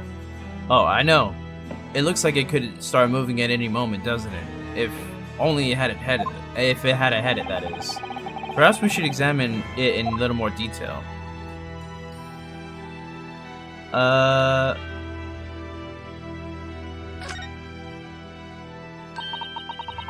this is the condemned man. Yes, the so-called professor. Then perhaps his head was chopped off by a guillotine, but unable to find peace, he emerged from his grave as a headless ghost. Do we have to entertain such terrifying ideas, Mr. Sato? Anyway, I'm sure the model had a head once. There's a metal fitting for it, see? Then perhaps Mr. Sholmes absent-mindedly forgot to reattach it? that's an extremely absent-minded detective you're describing, isn't it? Or perhaps the thief absent-mindedly forgot to include the head when he or she returned it to the museum. And that would be an extremely absent-minded thief. Could there have been some reason why only the head wasn't returned? Well, whatever the reason. It means we don't know what the face of the infamous professor looked like.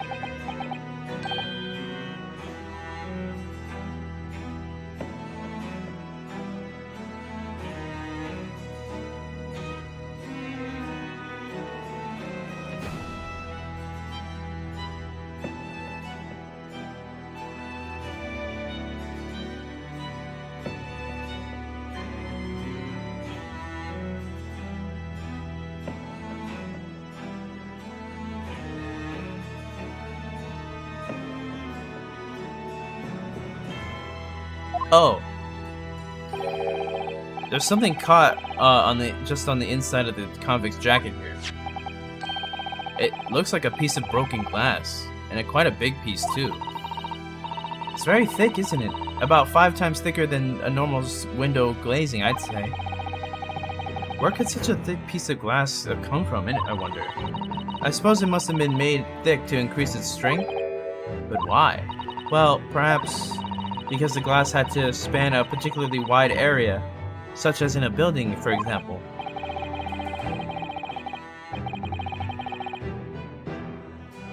Oh, shit!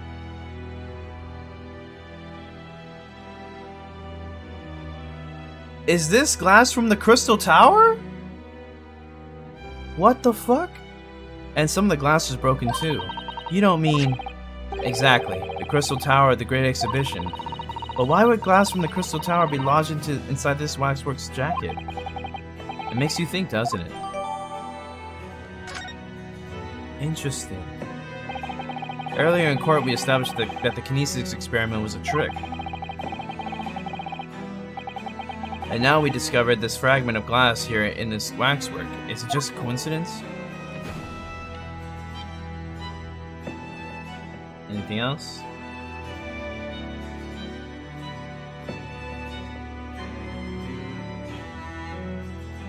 No, I think that's it.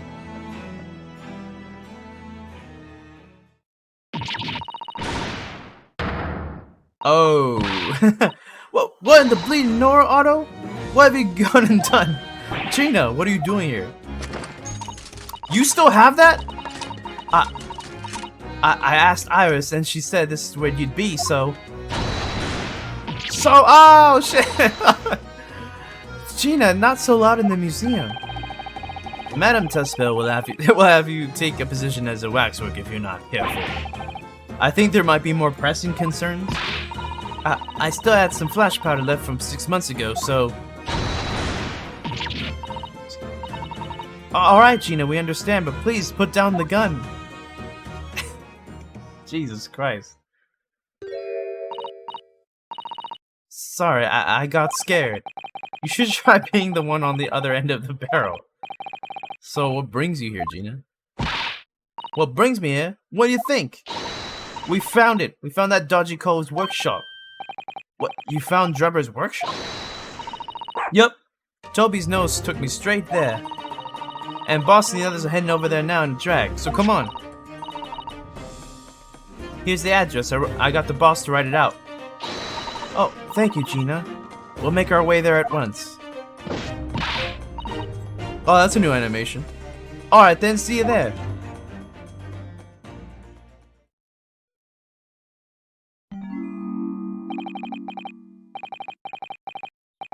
You go. Don't mind me, I'll just stay here, being still. What? I know my place. In the exhibit over there. Oh dear, someone is feeling sorry for himself. what the fuck? Let's go, Mr. Sholmes. You're coming. Your words hearten me, I must say. But if I were to shirk my duties here, Madame would have me pay monetary recompense. And Iris's dinner... and Iris's dinner plate would be empty once more. Forget that, I'll pay for everything. Then there's not a moment to lose, my dear fellow. I shall hail a carriage at once. No offer to share the cost from Mr. Sholmes, then.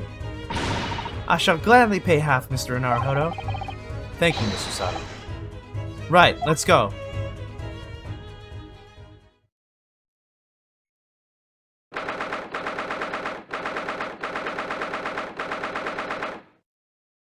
October 23rd, Enoch Gerber's workshop.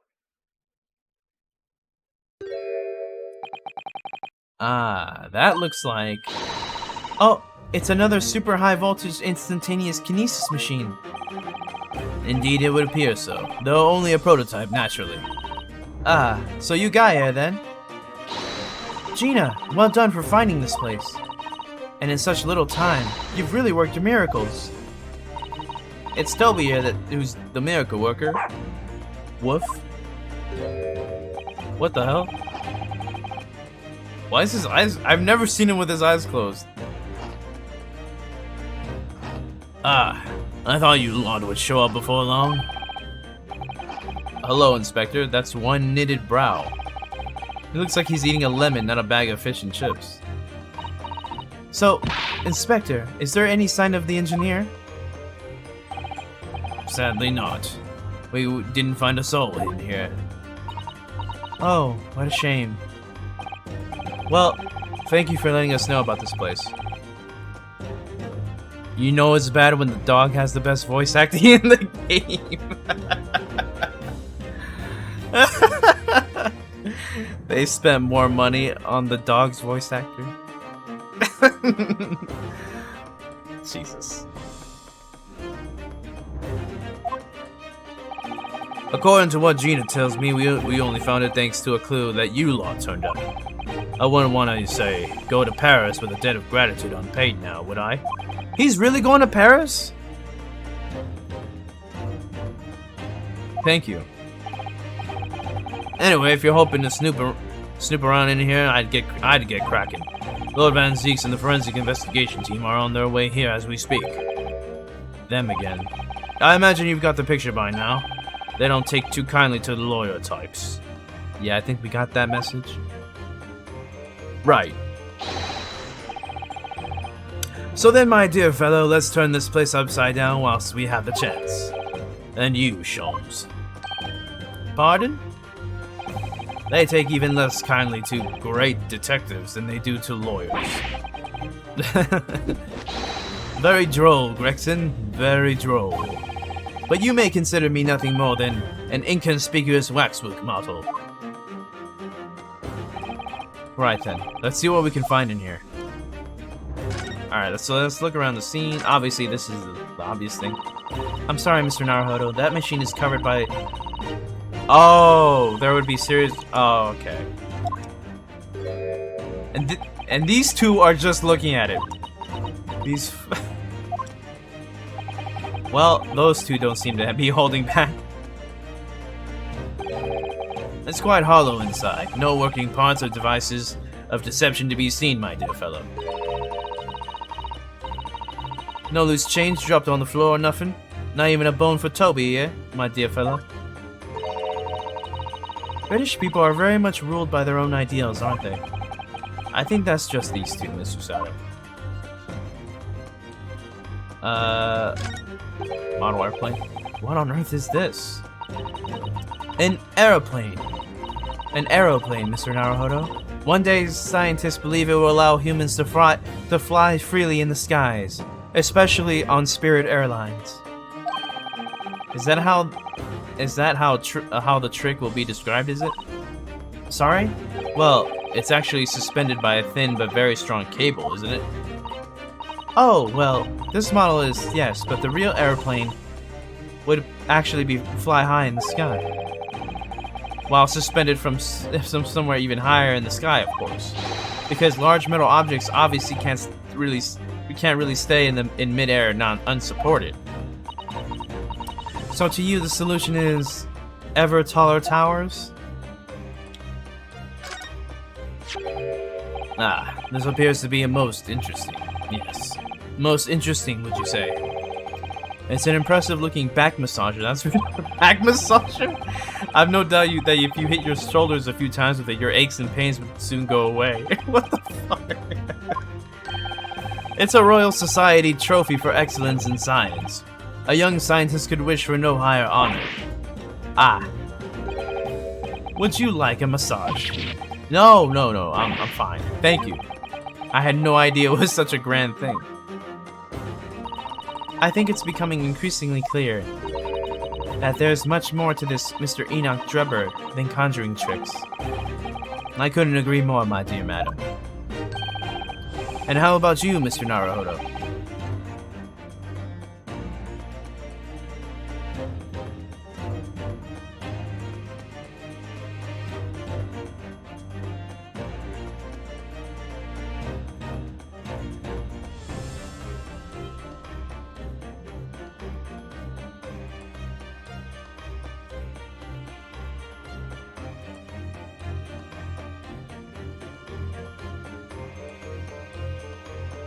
And how about you, Mr. Naruhodo? Wouldn't you like to take it with you? For your tired shoulders, of course. He's not gonna let that go, is he? It's curious though, isn't it? You would expect such an important trophy to be Jesus. You would expect such an important trophy to be proudly on display somewhere, not haphazardly cast aside.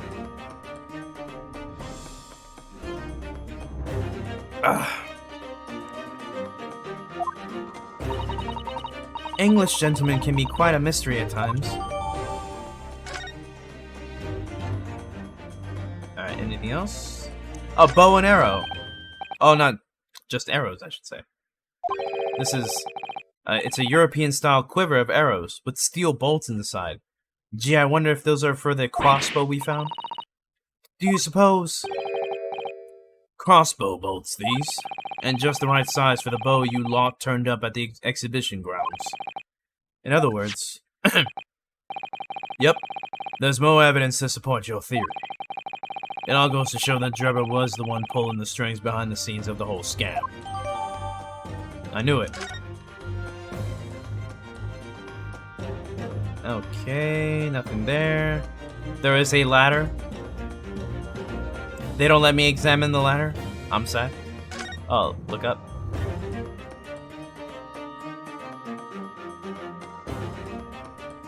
Anything else? Anything else? Anything else?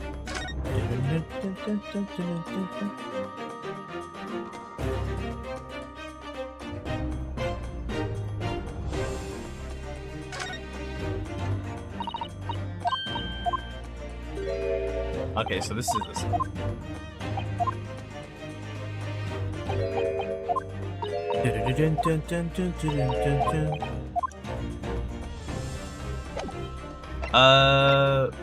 I can't converse, so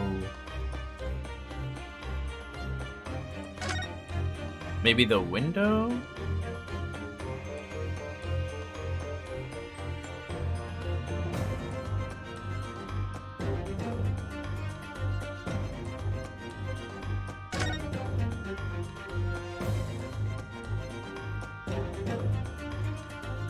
Oh, there we go. This door doesn't want to open. Yeah, looks like it's got a pretty hefty lock on it. There's a specialist locksmith on his way over from the yard, so hands off till he gets here. With permission, Inspector, I could have that lock open in less than a minute. Well, you don't have permission. And no one's giving it. He's just dejected, bro. Gregson looked as though he really enjoyed that. Well, there's no sound of anybody on the other side. No, Drebber must have fled at the first sign of danger. Oh! Oh, is something wrong, Miss Susato? Well, I thought I heard a noise from the far side of that door. Well, Gina, did you hear it too? Yeah, I heard it all. What do you reckon, Toby? Woof, woof. Right, mind the grease. Whoever's in there, open up. This is Scotland Yard.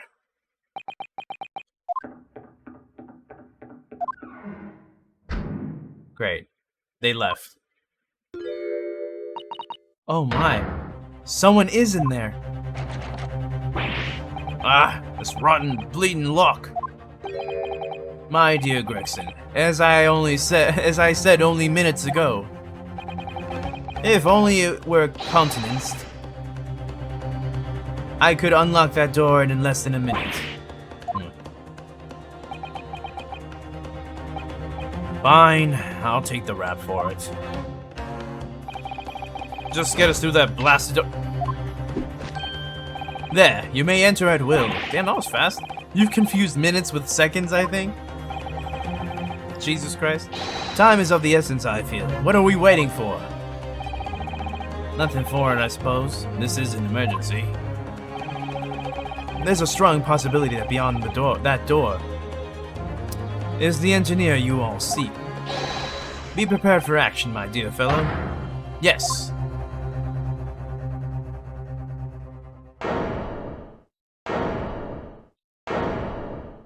There's a fucking bomb? What? What happened in here? Why is everything upside down? Rats! There ain't no one in there after all. But there must be. It was only moments ago when we heard those noises. Maybe that was the sound of Jebber running away. But there's only one door into this room. And no windows that could afford an escape route. Those skylights are too high. There's obviously shoe prints. What's up there? Are they footprints on the ceiling? Blow.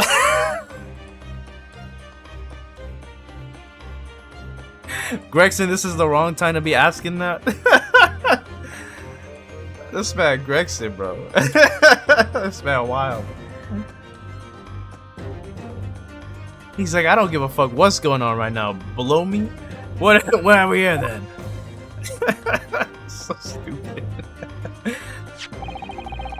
Looks like someone was trying to burn something in a hurry. Oh, that looks like a set of blueprints. To what?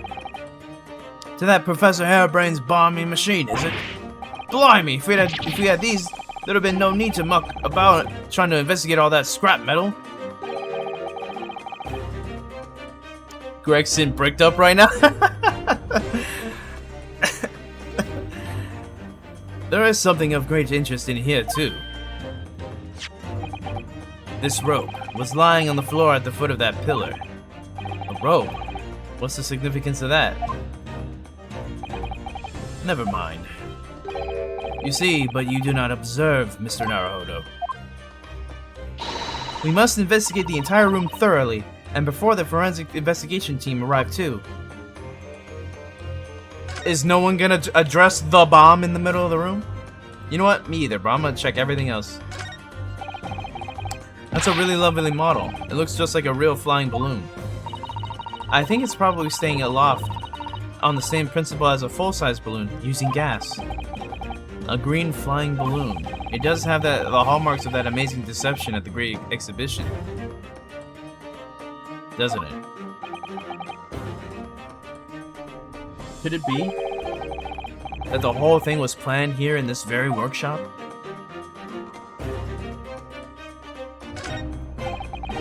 There's no denying it, is there? They're footprints. Yes, it would appear so.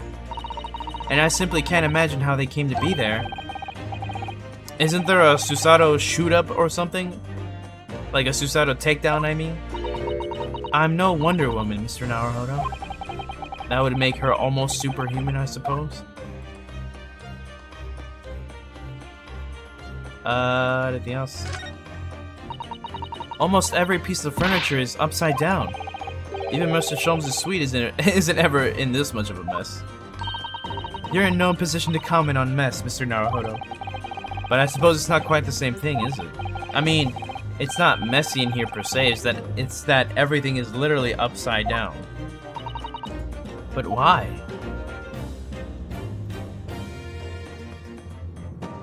There is a safe right here? That's a very large safe. I don't suppose even Mr. Sholmes could open that lock. Although, if you were a thief, you could just steal the entire thing, I suppose. It's bolted to the floor to prevent exactly that sort of underhanded trick, Mr. Naruhodo. Well then, you could just steal the floor as well, I suppose. I'm sorry, but you really aren't making any sense at all. Anyway, I think we can agree that whatever is inside must be very important.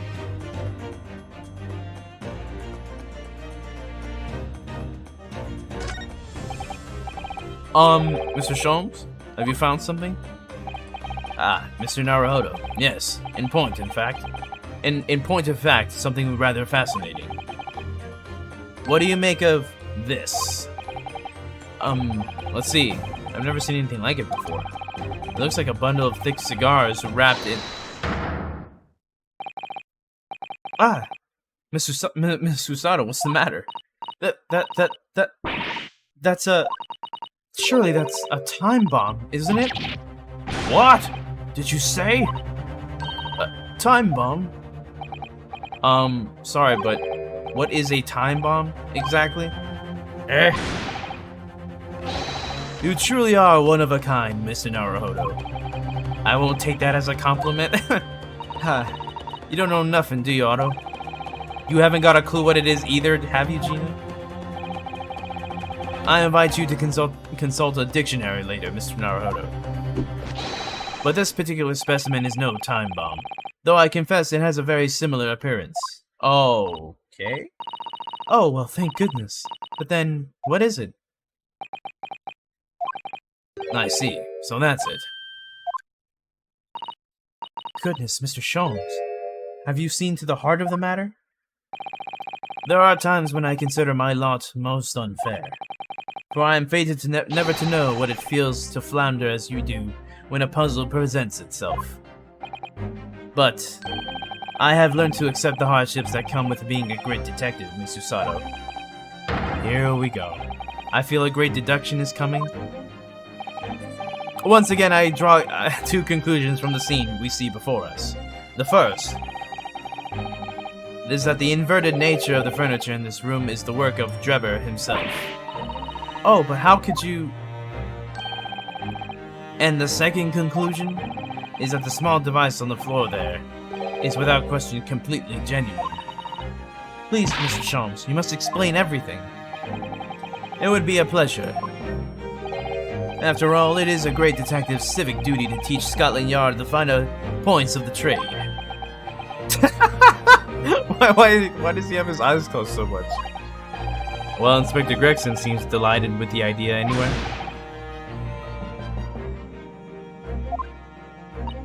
Oh, you deflected the inspector's glare with such fortitude there, Mr. Sholmes. Well done.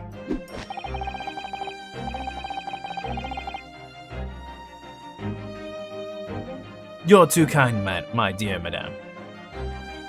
I hereby dedicate this great deduction to you. Kindly stand just there, Mr. Sato. Oh, yes. I'd be delighted. So, shall we begin? Once again, Herlock Sholmes is proud to present his logic and reasoning spectacular.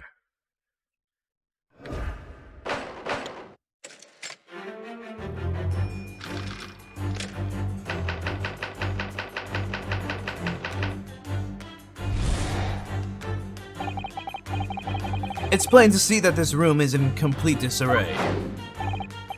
The bed, the table, and chairs, the lamp, everything is upside down. Almost as if every item in the room had, until recently, been happily positioned on the ceiling, before falling straight down onto the floor.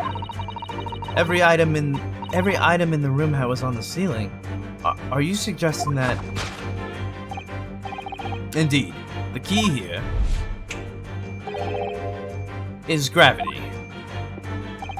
Oh, this is kind of cool. It would appear that technology has at last succeeded in freeing us from the great pull of the Earth. For the gravity in this room was reversed, and then suddenly restored to normality. Goodness! The inverted furniture clearly reveals the truth about the part gravity played in this whole business. I quite understand your skepticism, Mr. Sato. I too was incredulous at first. However, my conviction in my analysis was cemented when I observed this. An anti-gravity device, almost identical to one that featured in a dream of mine only the other day. What? What? But then why does it have a clock on it? A most relevant question indeed. That is a timing device that controls when the gravity direction will switch. There was clearly a requirement for the engineer to be able to restore normal gravity automatically. And the commotion we heard earlier on the other side of the door was the moment that restoration occurred. Yes. The same reason why everything in here has been turned upside down is because of the anti-gravity machine. This deduction... Like, anti-gravity machine? Oh my god. Like, we're barely getting fingerprints being used in the court, being able to be used in the court of law, and this man talking about anti-gravity. People still regularly use candles for light in this era, bro, but surely anti-gravity is the answer here. So you see, we need to look no further to explain the state in which we now find this room. The direction in which gravity acts in here was reversed by Mr. Drebber. Then why didn't the books fuck up? Before being restored to normality in an automatic fashion, sometime later by the timer device. I have witnessed precisely this scene in a dream I once had when I fell out of bed. Oh my god. Because gravity was reversed. I would have laughed if it just said, because gravity. Missing engineer. Now let us consider the next conundrum. What was our engineer friend's aim? Indubitably, the greatest clue we have to explain is his actions is above our heads. Yes. Yes, how is it possible that there are footprints all the way up there on the ceiling? A question whose answer will lead us neatly to the truth, my dear madam. The reason there are footprints on the ceiling is because of the nearby skylight. Of course, Drebber's aim was singular, to escape. However, there is but one way into this room. Excepting the skylight, that is. Ah. I like the effects. His deductions are way off, but I like the effects that it's having. By inverting the gravity in here, Drebber was able to fall conveniently to the ceiling and make his escape via the otherwise inaccessible skylight, leaving those footprints behind on the way. But the ceiling in here is very high, Mr. Sholmes. If the gravity reversal was sudden, wouldn't Mr. Drebber have fallen up to the ceiling rather violently? Falling up is both scientifically and philosophically a rather interesting concept, I feel. But the man was cornered with nowhere to run, so escape through the skylight was his only option. You may recall that I found this in the room earlier, which I believe offers a solution. Oh, the rope. To reach the intended destination, what better tool than this rope? By anchoring one end to the wall, the man was able to lower himself safely to the ceiling. Which explains how Drebber was able to escape this room before our arrival. He reversed the pull of gravity and fled via the skylight. And personally, I should very much like to reverse the pull of gravity now, just for fun. Oh my goodness. Alrighty. Thus concludes Herlock Sholmes' great deduction of this topsy-turvy puzzle.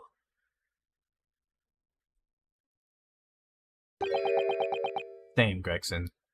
I'm on Gregson's side this time, bro. Gina's just playing with Toby. She's completely spellbound. Mr. Sholmes, there's just one thing that troubles me. I would expect nothing less. You're destined to be troubled by just one thing for the rest of your life. The thing is such a thing actually possible? An anti-gravity device, I mean? I would say that with the man's current scientific knowledge at the turn of the 20th century, it's no more possible than instantaneous kinesis. But your whole deduction hinges on it. Ah, but my dear fellow, when you have eliminated the impossible, whatever remains must be the truth, however improbable it may seem. It's a marvelous line, wouldn't you agree? One of my more enduring pearls of wisdom. I had Iris come up with the exact phrasing. My original was clumsy. Yes, I have a feeling I've read it in something that Mr. Sato lent me once. Actually, there is one other thing, Mr. Sholmes. Ah, the spell's broken at last. The rope you found was on the floor, wasn't it? Indeed it was. In lonely coils near the wall. But if Mr. Drebber had used it to escape in the way that you described, wouldn't it still be tied to the wall?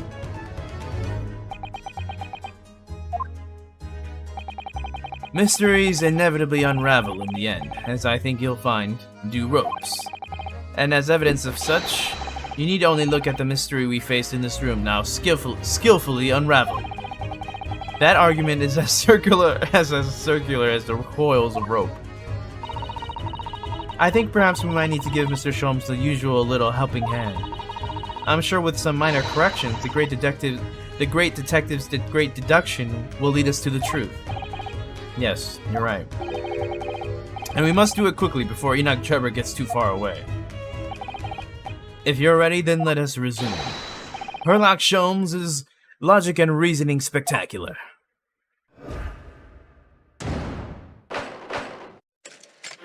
Hold it, Mr. Sholmes. Alright, bro.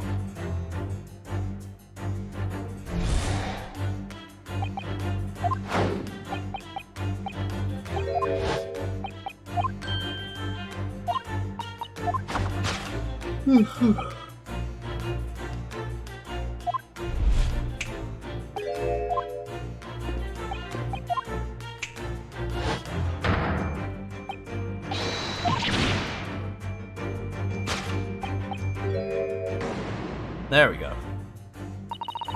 To think gravity could have been reversed in this very room, I find the whole idea utterly enthralling. Only Mr. Sholmes could conceive of Only Mr. Sholmes could conceive of such an explanation. But the man himself admitted that it was a scientific impossibility, so... Yes, you're quite right. We must completely discount the idea at once. That's unusually merciless of you, Mr. Sato. When you have eliminated the impossible, whatever remains must be the truth. The great detective said so himself, didn't he? While refusing to part with his dreams of anti-gravity devices. Yes, I suppose so. Well, let's see if examining this topsy-turvy scene a little more closely reveals some proof that shows exactly what the gravity in this room was or wasn't doing. Oh my god. Well, I wasn't expecting to find a pretty bunch of flowers in here, that's for sure. Ah, look at that. I know, that slender little vase looks like it's about to topple at any moment, but the flowers are thriving. Somehow it makes you think of the fragility of life, wouldn't you say? To be honest, Mr. Naruhodo, something else about it made a rather deeper impression on me. Take that, bitch.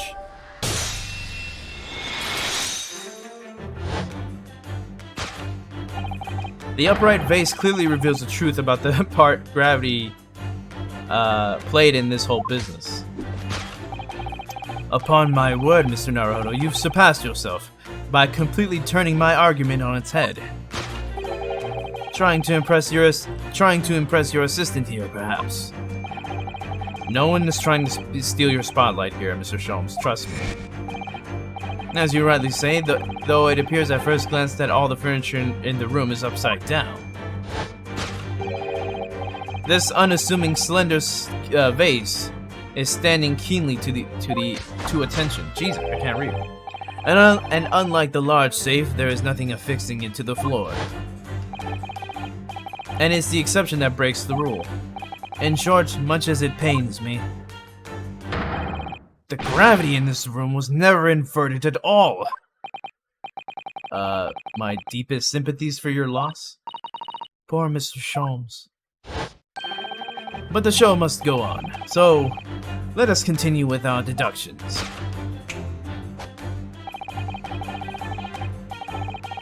Now that we know this contrivance is not in fact an anti-gravity device, there remains but one other possibility. You don't say. Someone deliberately turned over every piece of furniture in here.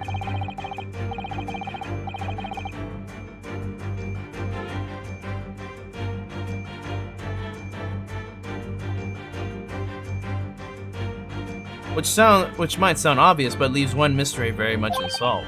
Namely, why would anyone choose to do that? Quite. And naturally, there is an explanation. Yes. The reason why everything in here has been turned upside down... Bro! He's absolutely determined that this device must have something to do with it, isn't he? I'm afraid the lure of an exciting scientific explanation is too strong. Well, there's no doubt that somebody did this. Somebody turned all this furniture over. So whoever it was must have had a reason. I'm afraid nothing comes to mind at all, though. Well, let's look around and see if the answer presents itself. Anti-gravity? Ah, that's why. Could I? Let's go! Yes, the reason why everything in here was turned upside down is because of the safe combination. Precisely. I believe, Mr. Naruhodo, that you had a very similar experience once, did you not? Yes, last year, when I bought a lottery ticket and noted the ticket number down on the inside cover of a book just in case. That's it. For people who are forgetful souls at heart, and always make a written note of important information. Just keeping the ticket itself safe would be more sensible, I think. And what, pray, happened next, Mr. Naruhodo? When the day of the draw came round, I'd forgotten which book I'd written the number in, and had turned my room upside down to find it. That's it! For people are forgetful souls at heart, and always forget where they've noted things down. Not if you always note things in the same place. I actually won the second prize, you know. But I couldn't remember which magazine I slipped a ticket. Thank you, Mr. Naruhodo, but I believe I've proved my point now. Which is that a very similar scenario has clearly unfolded in this room. Finding himself requiring access to the safe, the occupant of this room needed the combination code. He remembered that he'd written it on the underside of a piece of furniture but forgot which one, leading to the state in which we now find the room. Yes, Mr. Drebber overturned all the furniture in here, in a desperate hurry to locate the combination code that would unlock the safe.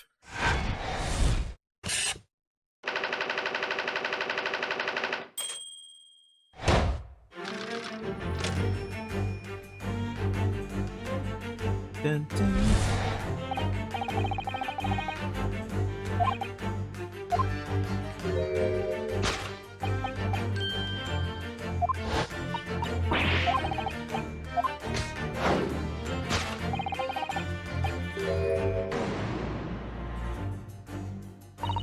Well, if a change in the direction of gravity can explain it, then how did those footprints get there? I feel as though that particular mystery has just become even harder to solve. I can't think of any other way to explain it all. Life was so much simpler in those halcyon days when gravity could be reversed. It was minutes ago, and those halcyon days never existed in the first place. Well, I suppose we must simply put our faith in Mr. Sholmes and observe the area in more detail. Putting our faith in Mr. Sholmes is what gets us into these situations in the first place. Ah.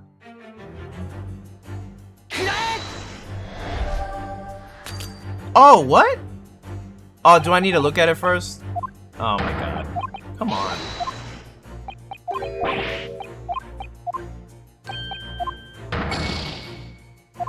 That is such bullshit.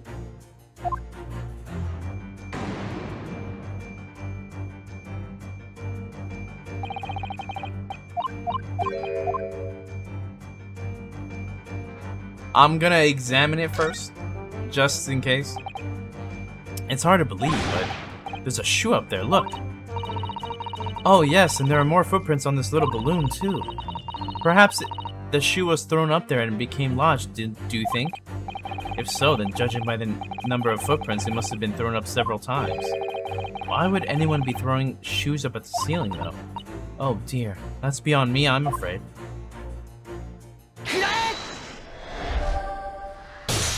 There we go.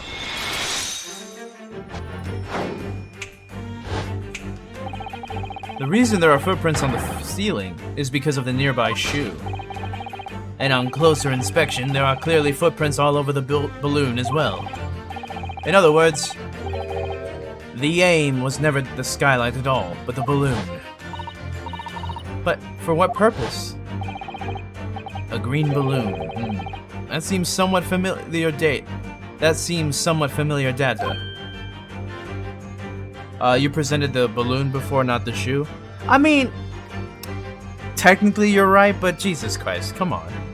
They couldn't give that to me? The shoe was on the balloon?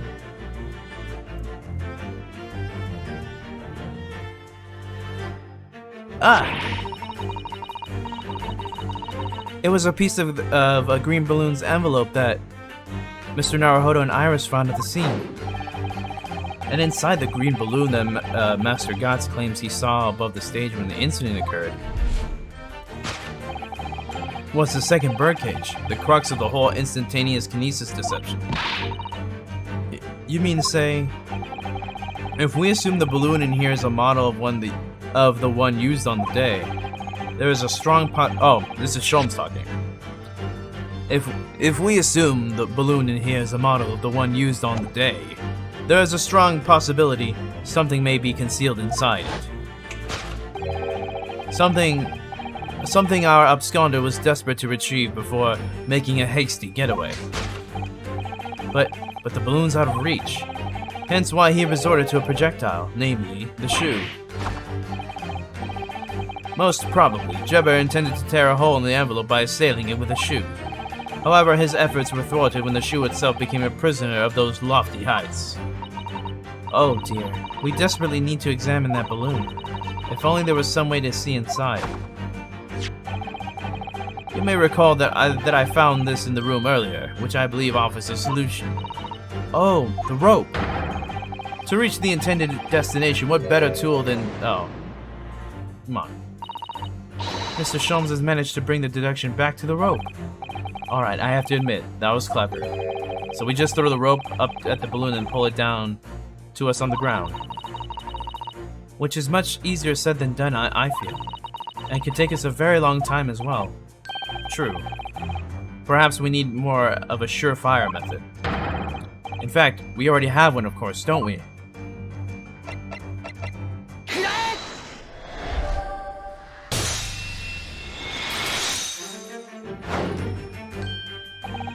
To reach the intended destination, what better tool than this crossbow? That was found at the scene, in fact, and in all likelihood it belongs to Mr. Drebber.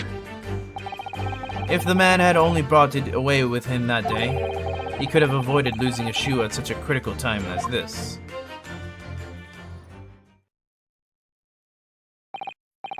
So, shall we? Your curiosity is deeply stirred, no doubt, my dear fellows. What is it that Enoch Drebber has hidden inside that balloon?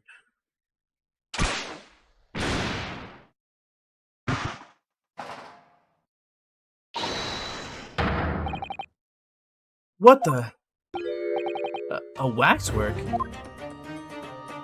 So he's the one that stole the waxwork. This confirms it. Indeed it is, a waxwork head inside a metal mask. A mask that is shut tight and fastened with a strong and quite impenetrable lock. So we can't see the face inside, that means. Just a moment, this is the head of a waxwork model? Does that mean... Oh, goodness. I see you've joined the dots, Mr. Sato. Excellent.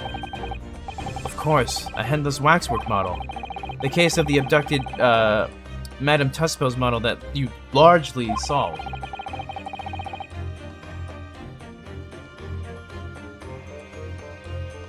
It was only the head of the killer that was still missing. Indeed it was. But I believe Madame Tussauds will now have to settle for her sizable account with me. This, as you have now surmised, is the head of the infamous professor. Yes, but why is it here? This conclusively confirms my suspicions. The man responsible for stealing the professor from Madame Tussauds and returning it sans tête earlier today was none other than Enoch Drebber. This is incredible. Professor Hairbrain's case and the waxwork abduction they're inextricably linked by Enoch Drebber's workshop. Jesus. Oh, I forgot the deduction isn't over? Well, it appears our logical pleasure cruise has come to an end, my dear fellows. All that remains is, yes, to speak with the architect of this adventure. The architect? Oh, I don't think I've ever heard of Phase 3 of the deduction music. You mean Mr. Drebber? It's as it seems quite impossible that he escaped via the skylights. Jesus. I need some more water.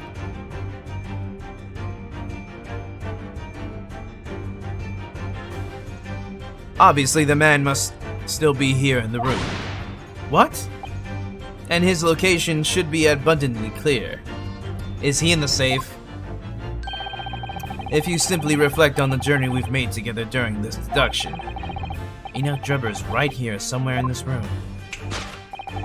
So, Mr. Naruhodo, will you do the honors?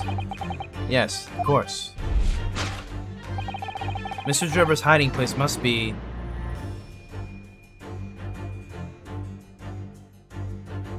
I'm pretty sure the safe.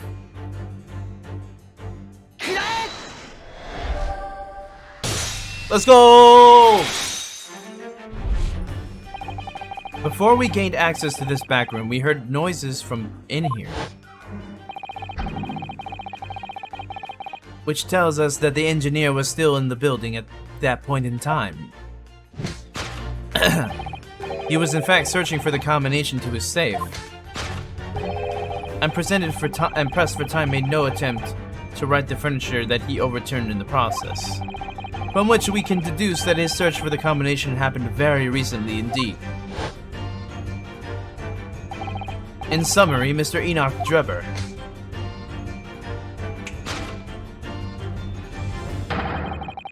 is at this very moment inside the safe. Open that bitch up. Thus concludes Herlock Sholmes' great deduction of this topsy-turvy puzzle.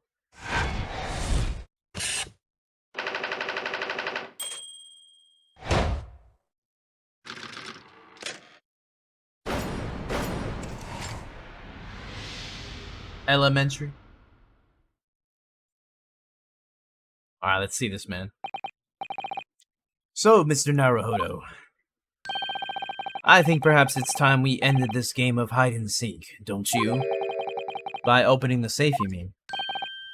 What else? Let's see. The combination was 1, 4, 3, 2, 5, 8, 2. I knew that. Alright then, here goes.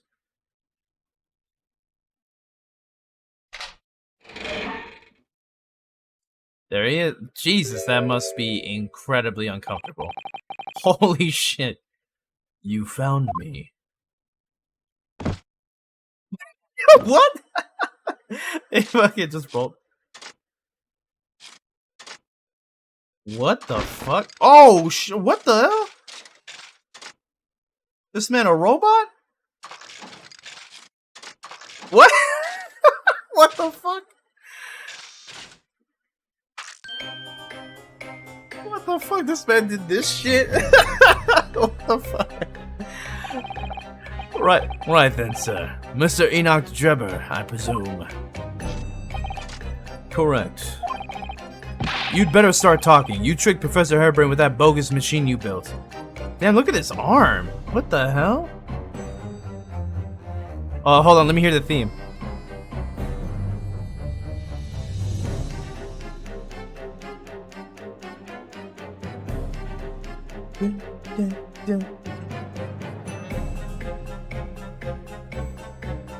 Ooh.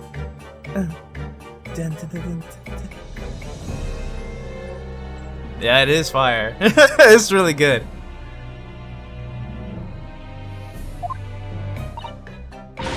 And you shall have to explain the theft of the waxwork from Madame Tuspells as well. Whilst I would be delighted to answer your many questions. What the? God damn. What the? Personally, I would advise that you deactivate my little parcel first. Deactivate? Your parcel? I refer, of course. That bomb is real, isn't it? To the time bomb. I left it in a most prominent position. Ah. Ha ha ha, I see. Stunned in silence. You're all gearing up to die with me, then? Drebber is amazing? No! This is the end of the game? Mr. Sholmes, with only 7 seconds to spare!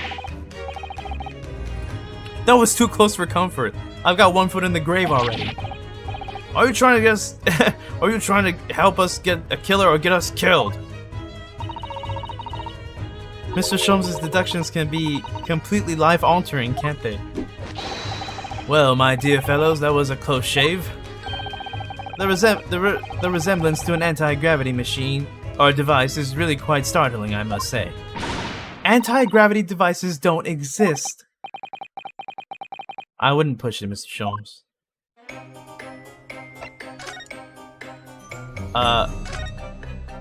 What happened here? What on earth happened in here? You've found me, haven't you?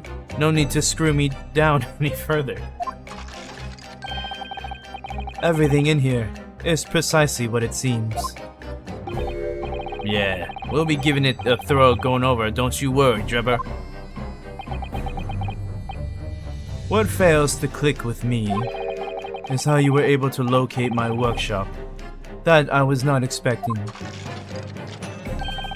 When I heard whistling from the other room, I knew it was time to bolt. Whistling? Ah, that would have been me. Oh! For some reason, I woke in fine fettle today. This is pissed. No words, just tightly squeezed chips. Everybody just hates Shoals right now. Clearly, I must have a screw loose, though, as I couldn't remember the combination for the safe. And another one loose, as I couldn't remember on which piece of furniture I'd written it down. We also found a rope over by the wall. Yes, I had hoped to exit through the skylight, but sadly the rope was too short. So, I then set about searching for the combination code to open the safe. And burning the incriminating blueprints, don't forget. Regrettably, though, you failed to retrieve the head from the balloon among the rafters. And after that, you hid yourself inside the safe? Having first set this parcel ticking. Well, I had no intention of being nailed by the police. This dude is very interesting. Got a death wish, have you? Hiding right beside a ticking time bomb. Please, why do you suppose I chose to hid inside the safe? It's no ordinary safe, it's specially designed. A dynamite explosion wouldn't leave a scratch on it. So in fact, the safe was the only safe place. Precisely. But once you'd climbed inside, you wouldn't have been able to get out again. I invite you to look more closely. There's a little, yeah. The safe is fitted with a handle on the inside to allow the door to be unlocked from within.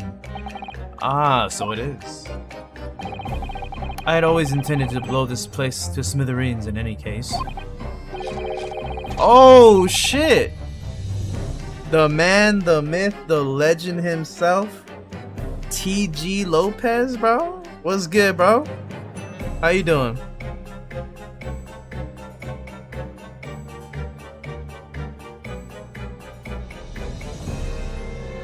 I'm gonna take this time to stretch. Goddamn!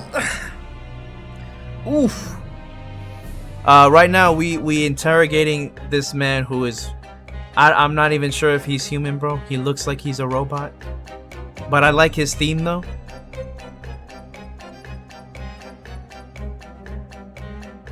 Bro, look at his arm, bro. That looks pretty dope. I'm not even gonna cap.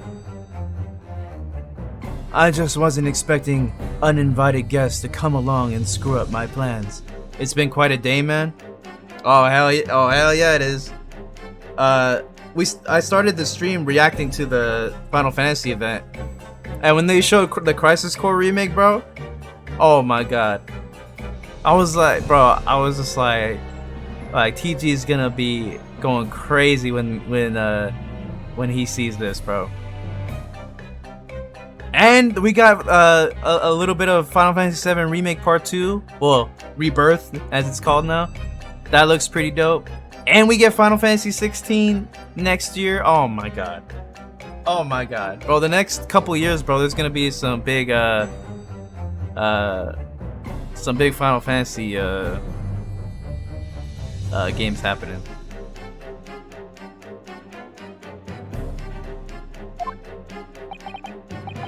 Do you mean to say you are planning to blow us all up?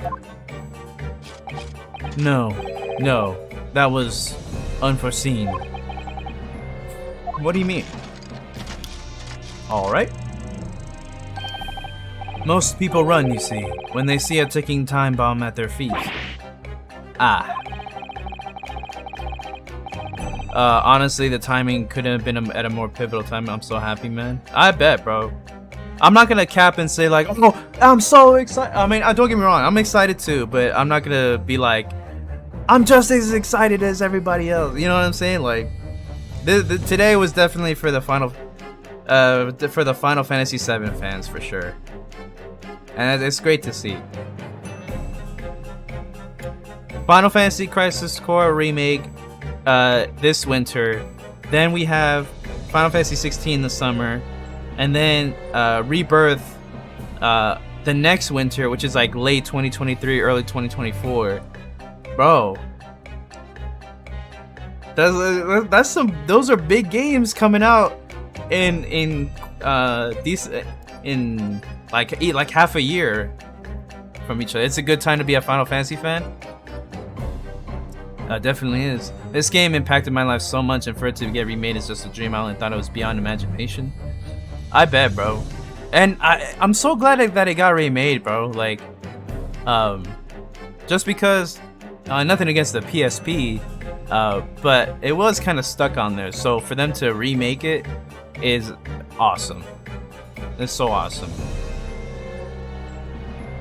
They literally did what everybody wanted them to do. They wanted them to show Remake Part 2. They did that.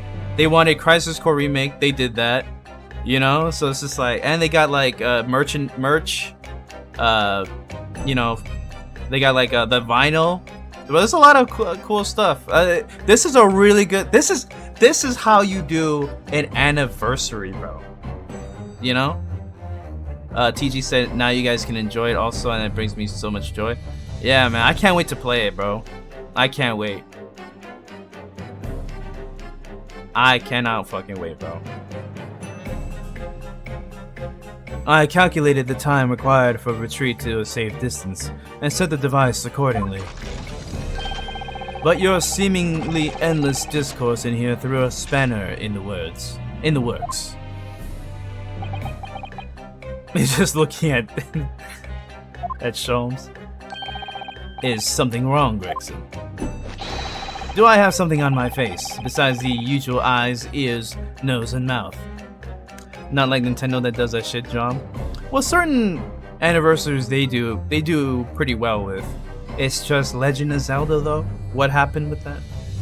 No, but this was great. I'm so happy, bro. I'm happy for the Final Fantasy VII fans, Crisis Core fans.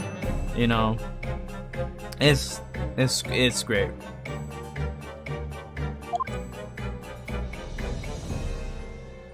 God just honestly blessing me. I feel it may sound silly, but I just feel like I've been granted what was only a dream, bro. That's what I'm saying, bro. Like Crisis Core, like I said, from what I've heard from you and from Clueless, bro, like it's just too good of a game to leave on the PSP, bro. So, you know, so to have Zach come back and, you know, obviously we know what happens in the remake, and also, and I won't say integrate just because maybe there's some people who haven't played it yet, but you know, in terms of Zach, there's things happening with him, so that it's great that they're, you know, they're doing right by the character. I'll just put it that way, you know, without spoiling anything. So it's just I think they're gonna make some changes, change some of the remake. I know that's not the greatest of the Final Fantasies to almost the entire base. I mean, but I've heard nothing but good things about Crisis Core, though. That's the thing. You know what I mean? So it's definitely underrated, for sure. Richard said, TG, not gonna lie, I freaked out when Zach name dropped Angel.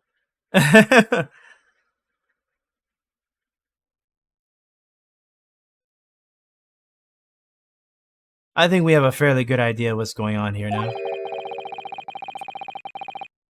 But what about the two incidents you've evidently been involved in recently? Professor Harebrain's instantaneous kinesis experiment at the Great Exhibition. And the waxwork model you stole, which this head belongs to. That's no ordinary head, you know. That's the head of the professor. He really does. Just as much as Shulk? Oh, definitely.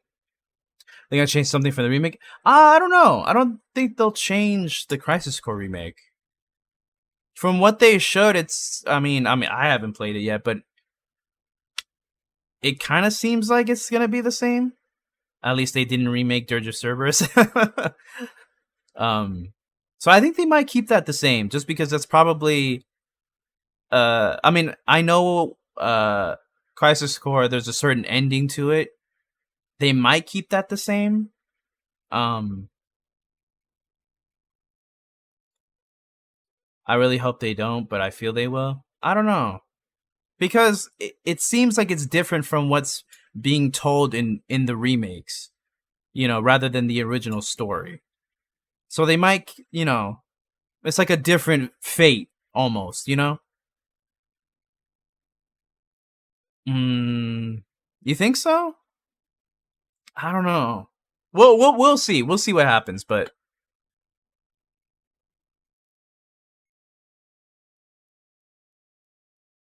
I feel like there's a possibility for them to potentially add an alternate ending, maybe, but they'll also keep the original as well.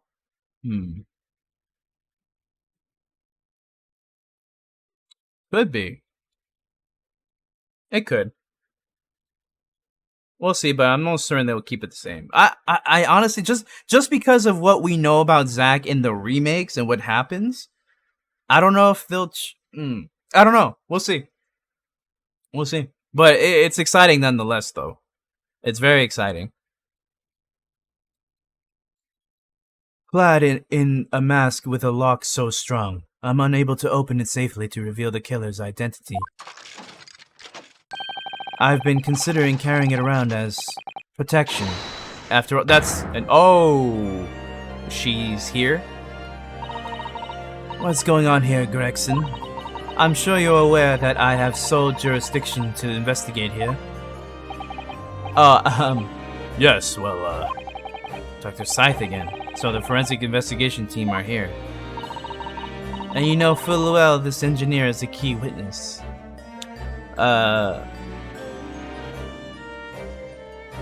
So you get into Steam, absolutely excited needs to come to PC. Rebirth though, I just can't wait, man. Oh, definitely. You mean then the Epic Goat Store? Who? Don't disrespect the Epic Goat Store, Richard. It's greatness. I'm more excited for that than Breath of the Wild 2. Like, bro, Rebirth, bro, it looks crazy. I can't wait to have them show more. They'll probably show more, maybe another teaser trailer this year, possibly, but we'll probably see more of it after Final Fantasy 16 comes out next year, to be honest. But I can't wait, man. I cannot wait. Why are you allowing this lawyer access to him? If Lord Strongheart knew of this, you would be finished. You lot, leave at once. My dear madam, there's no need for such a threatening tone, I assure you. After all, that's no way to greet an old acquaintance, is it, Dr. Scythe? Oh, these two know each other? I think it's gonna be 2024 with 2016 next summer. It could be, because it did say next winter, so that could be early 2024 for sure. And you got Xenoblade Chronicles 3, and yeah, Xenoblade Chronicles 3 coming out in a month, bro. Crisis Core remake this winter, bro. My God, very, very exciting. Hello, Sholmes. Mr. Sholmes knows Dr. Scythe? The Rebirth trailer made my dick rock hard.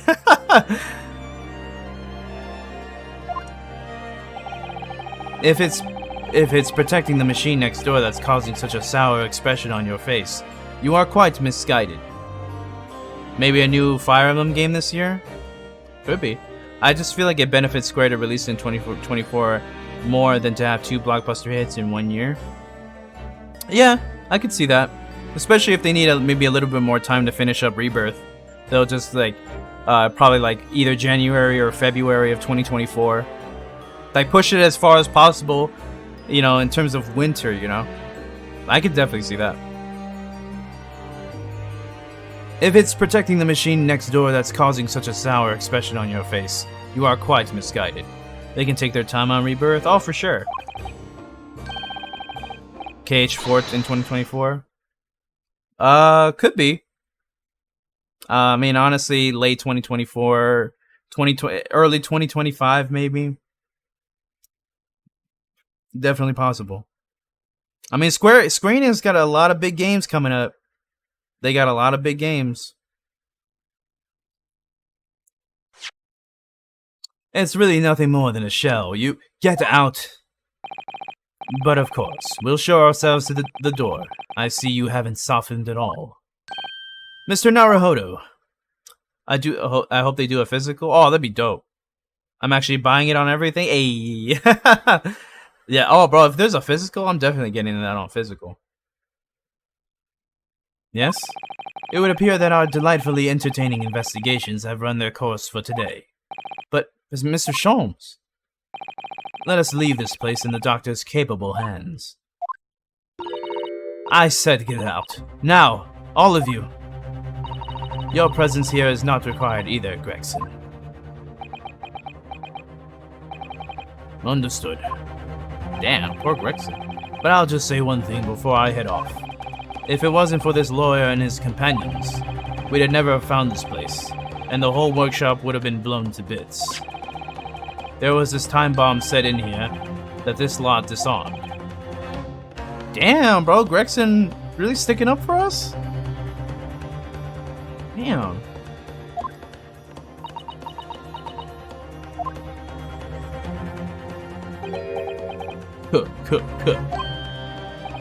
Something giving you a chuckle, has it, Drebber? Ah, so sorry. Didn't mean to offend. You're quite right, of course. Crazy. They add more playable characters to Xenoblade Chronicles 3. Oh yeah, bro. It seems like there's so many like side characters like that can be in your party too. Xenoblade Chronicles 3 gonna be crazy too. You're quite right, of course. You did disarm the time bomb, didn't you? Yes, you did disarm that one. What are you? He has more. That one? What? You mean?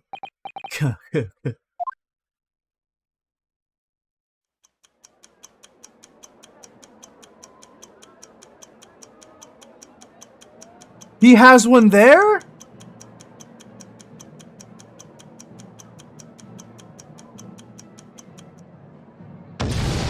Oh, what the fuck? It was an hour later that we heard the news of the enormous explosion that ripped through the experimentation stage at the Great Exhibition. Professor Hairbrain's invention and all of its secrets were blown away forever. Oh my. Alright, he's obviously guilty then. Come on. There ain't no way. This man just blew up evidence, bro.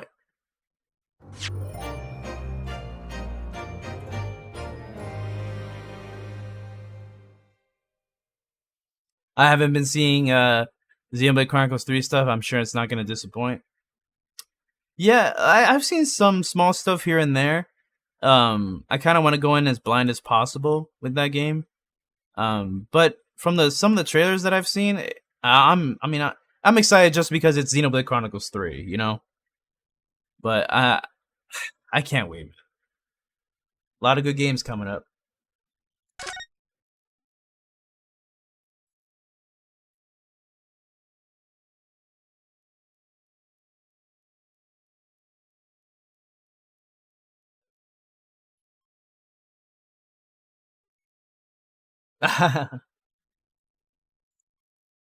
Nice. I recently beat Torna again. Hey, let's go.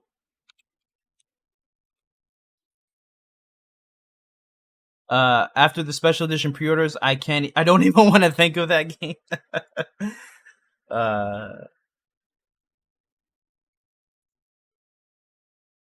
It hurts my feelings, bro. Well, that's dope, bro. You beat Torna again. Honestly, like Torna was so good. But those special edition, bro. Oh my god, Nintendo fucking dropped the fucking ball on that one. Jesus Christ. So fucking dumb. I haven't been playing much after I finished Xenoblade Chronicles. Honestly, like other than me playing Greatest Attorney on stream, I haven't really been playing much of any other kind of game really, other than like some games here and there, but I'm just waiting for Xenoblade and for Three Hopes. And hopefully that Overwatch 2 beta, bro. Please, can we get in? I haven't played anything. I've been sick all week. Oh shit. You're sick? Uh-oh. I'm kind of afraid to ask, but have you been tested, sir?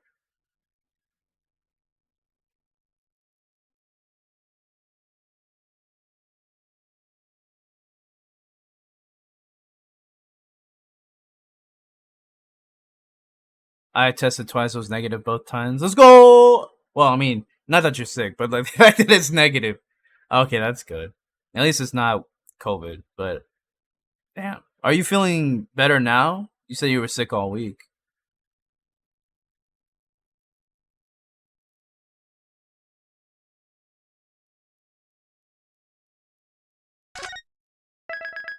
I feel a little better? Okay. Oh my god, the timing of that though. Like we're about to go on vacation, just like I'm hoping to go back to work on Monday. But Monday by Sunday. Okay. Yeah, facts. Get well soon. The timing of this is just fuck the cold, bro.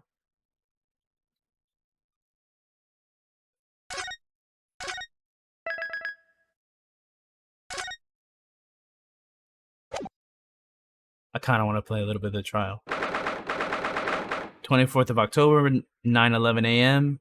Ooh, not a good number to put together. The Old Bailey Defendant's Antechamber. I almost forgot about Hairbrain. Like, everything was so crazy with Drebber and fucking Scythe, bro. I forgot about Hairbrain.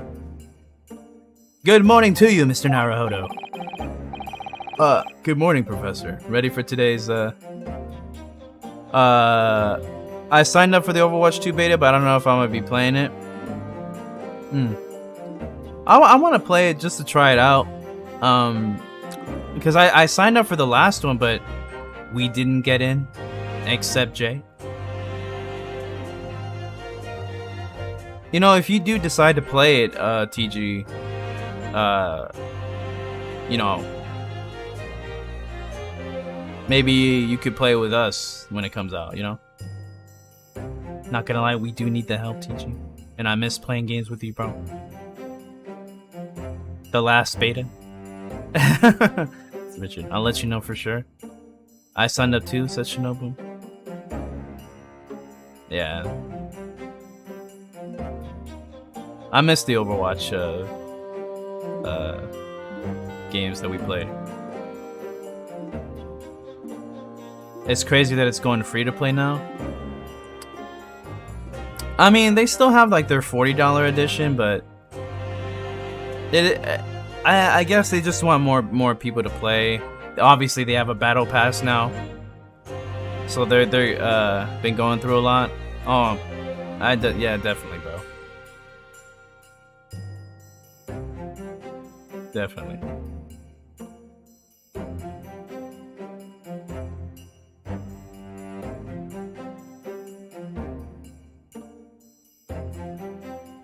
I'm sorry though, it was rude of me to come in and just sidetrack you. Ah, bro, that's the whole point of the stream.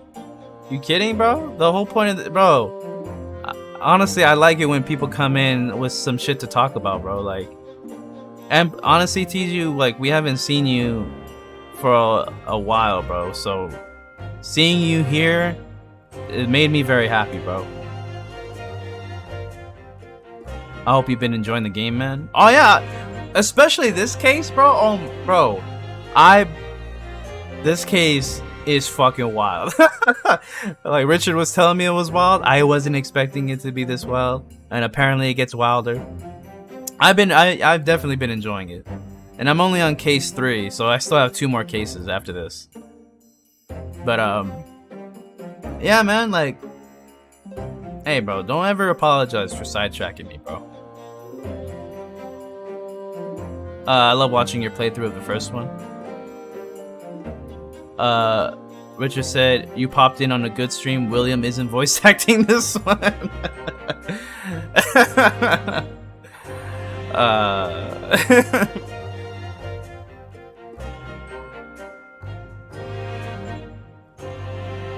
Interesting.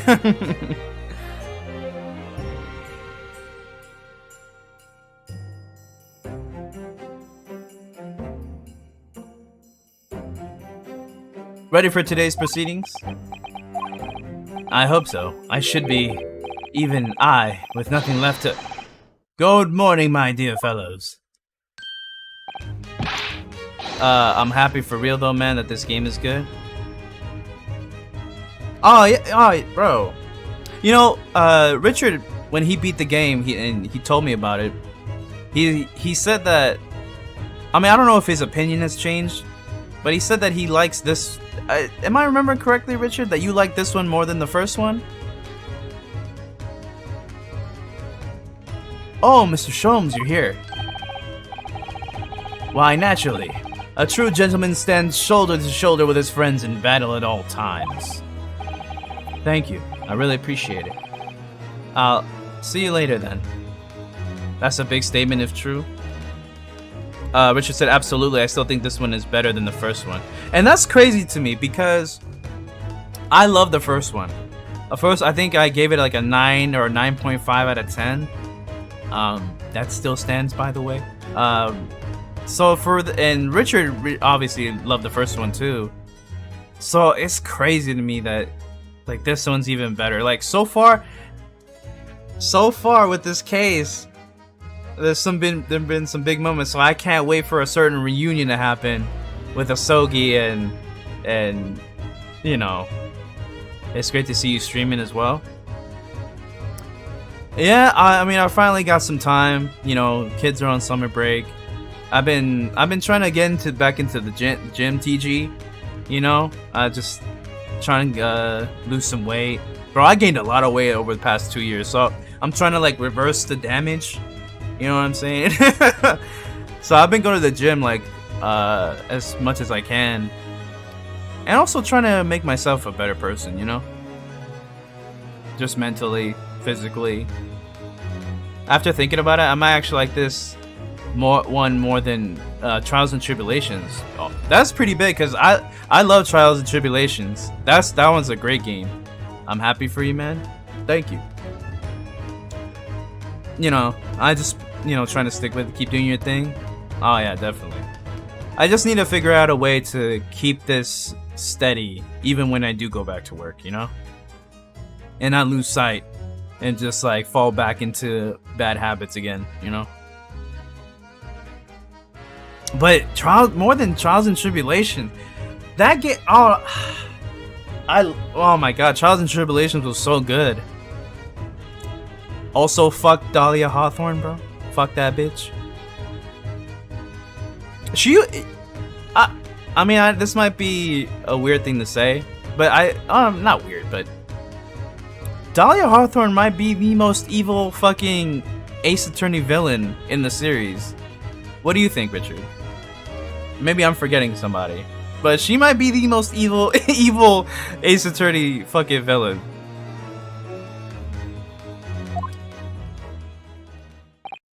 Now, Professor, we really need you to remain calm in the courtroom today.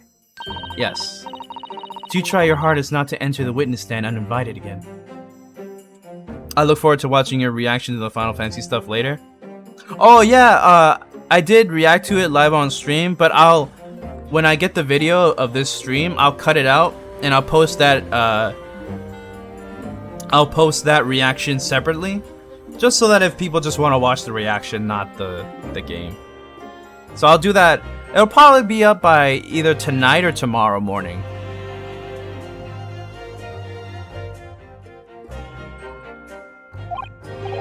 Yes, I will. I realized it was a mistake, but my dear fellows, I must interject. Oh, you're still here, Miss? Yeah, I'd say so. After the original trilogy, the villains were cartoony evil. Dahlia was just an evil human. Bro, she really was. Dahlia, oh my god, like all the shit she pulled came back from the... I mean, I don't know if anybody wants to play... I mean, I would say definitely play Trials and Tribulations. But I'll just say this. She pulled so much shit, did the impossible, and got away with it, and murdered / crippled people. Like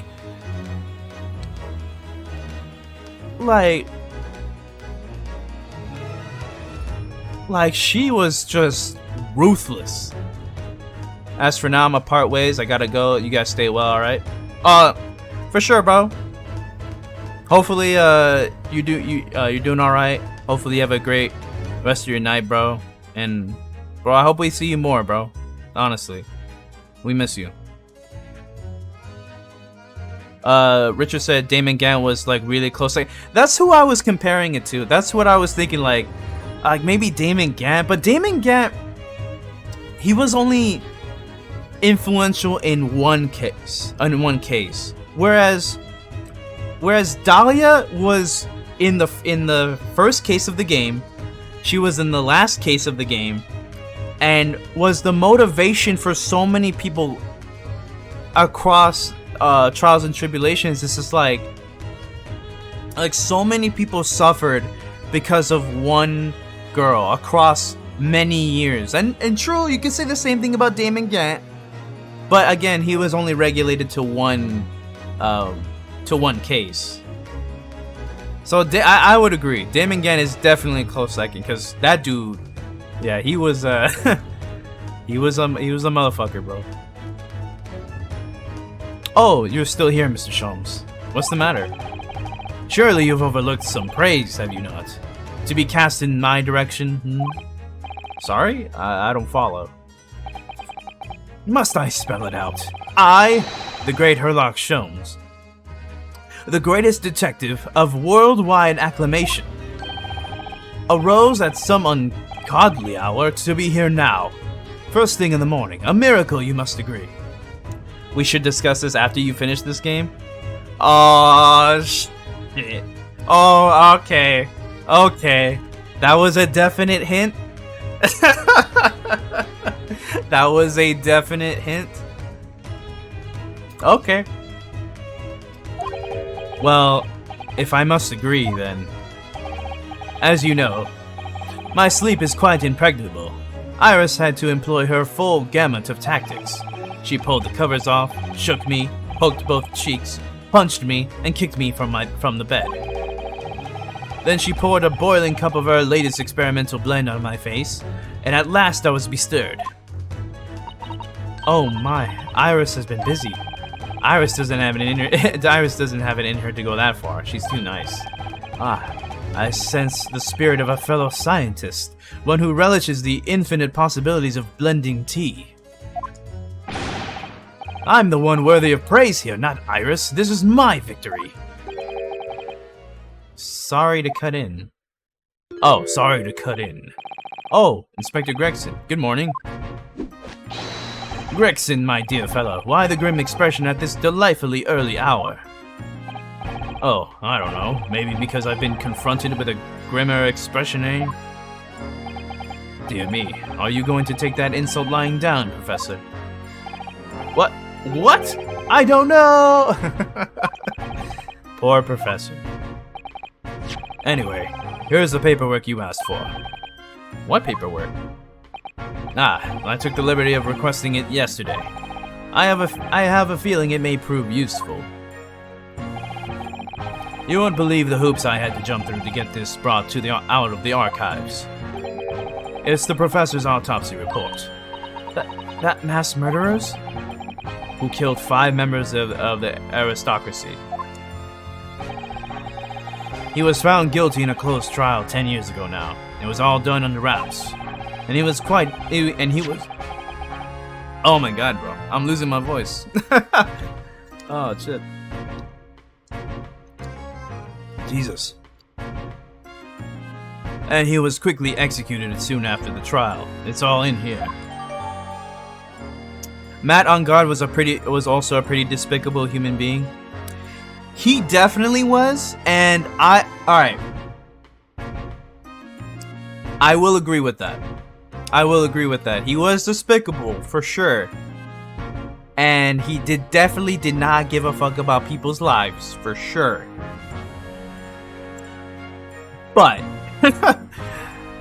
with Dahlia, she cared, like, not even her own family. She cared about nobody but herself. And true, Matt on guard had his moments where, like, god damn. Like, I watched streamers play the Ace Attorney trilogy, and when they got to case 4 in the second game, they were, almost every one of them were like, when they got to, like, the, you know, the fucked up parts, about certain characters and what they did, like, yeah, it is shocking. It is definitely shocking.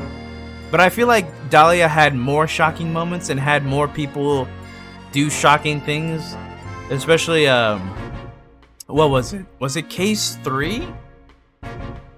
That, which one was it where it was Mia's first case? Like, I know, like, the first case in the game is technically Mia's second case. But what was her first one? It had to do with that convict. Like, his story, bro, and how he completely bought into Dahlia's case 3. It was case 3. And how he completely bought into, like, what she was like talking about and just believing her wholeheartedly. Like, bro, holy shit. Like, she is. I mean, Madame Guard too was he was a master manipulator as well, but she did it to so many people. I don't know, but Madame Guard was definitely a horrible human being for sure. I gotta say, like the original trilogy, like the final bosses, quote unquote, are always, well, not always, but were like people that they weren't cartoonishly evil. Like you were saying, like how they were later on in the series. Like, they were just really awful people who got away with shit for a while, or in some cases a long time. And then through the powers of bullshit, bro, Phoenix found a way to solve these cases. So it's just like, I don't know. I kind of wish they bring back like some of like more serious villains instead of just Kristoff. Really was the downfall. Like, they tried to make him evil and make him menacing, but his reasoning was so dumb. And you can you know what? You can argue Von Karma's his motivation was ass. But you can also make the argument that Von Karma's motivation was not ass, but kinda similar. Not like, you know what I mean? Like, his motivation for doing what he did to Edgeworth's father, like, all because of like some, like, oh, he put a stain on my record. You know what I'm saying? Like, Von Karma was like kind of cartoonish in a way, but he did like corrupt Edgeworth. Like, he raised him in a way, and I think that part of it makes him more legitimate. And he was like a mentor to Edgeworth and made him who he was and made him think like perfection was the only thing to achieve in the courtroom.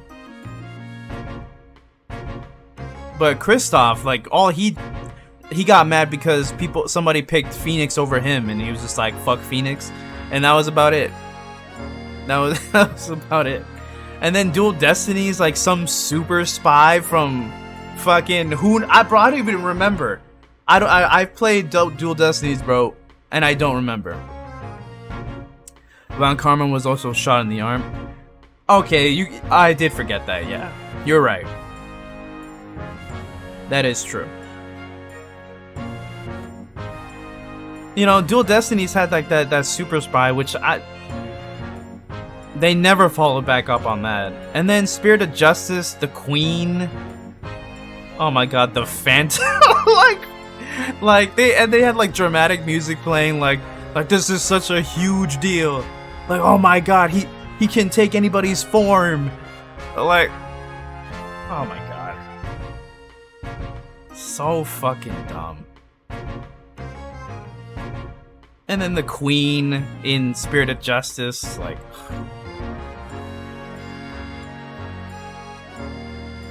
the clown from he was very interesting. Like, he was very, and that was a pretty cool plot twist. That he was actually a fucking sociopathic killer. Like, and fucking, oh my god. Also, what's his face? That dude's dad, the chief prosecutor. That dude, he was also pretty good. I forgot what his name was. I just know he liked fire, bro.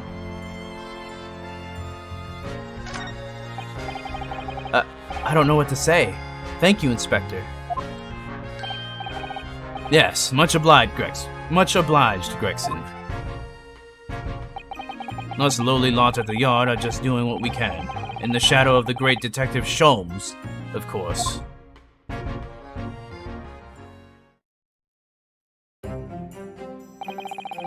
Well then, Professor Hairbrain, this is it. Today, we're going to lay all this to rest at last. I wish you the best of luck, Professor.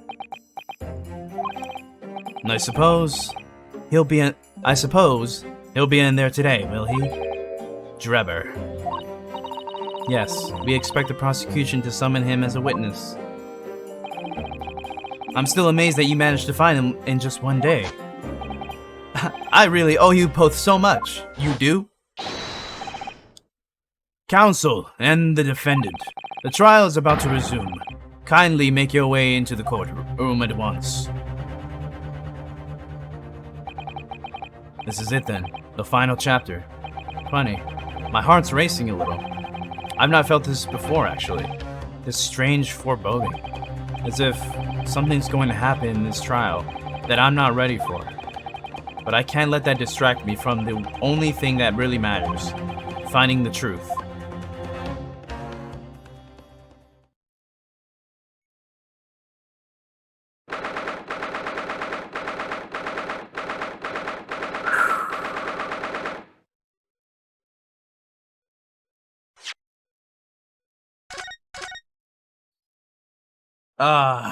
Well, I think we're gonna end it there, everybody. Oh my god. Originally I didn't plan to stream this long, but you know what? I had a lot of fun.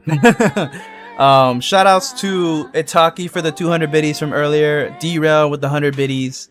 Thank you for everybody showing up, supporting the shout outs on Twitter, the likes and retweets. I appreciate all of it. As usual, I should be back. I'll be back tomorrow. I don't know if I'll start at 1 p.m. like my usual time. We'll see.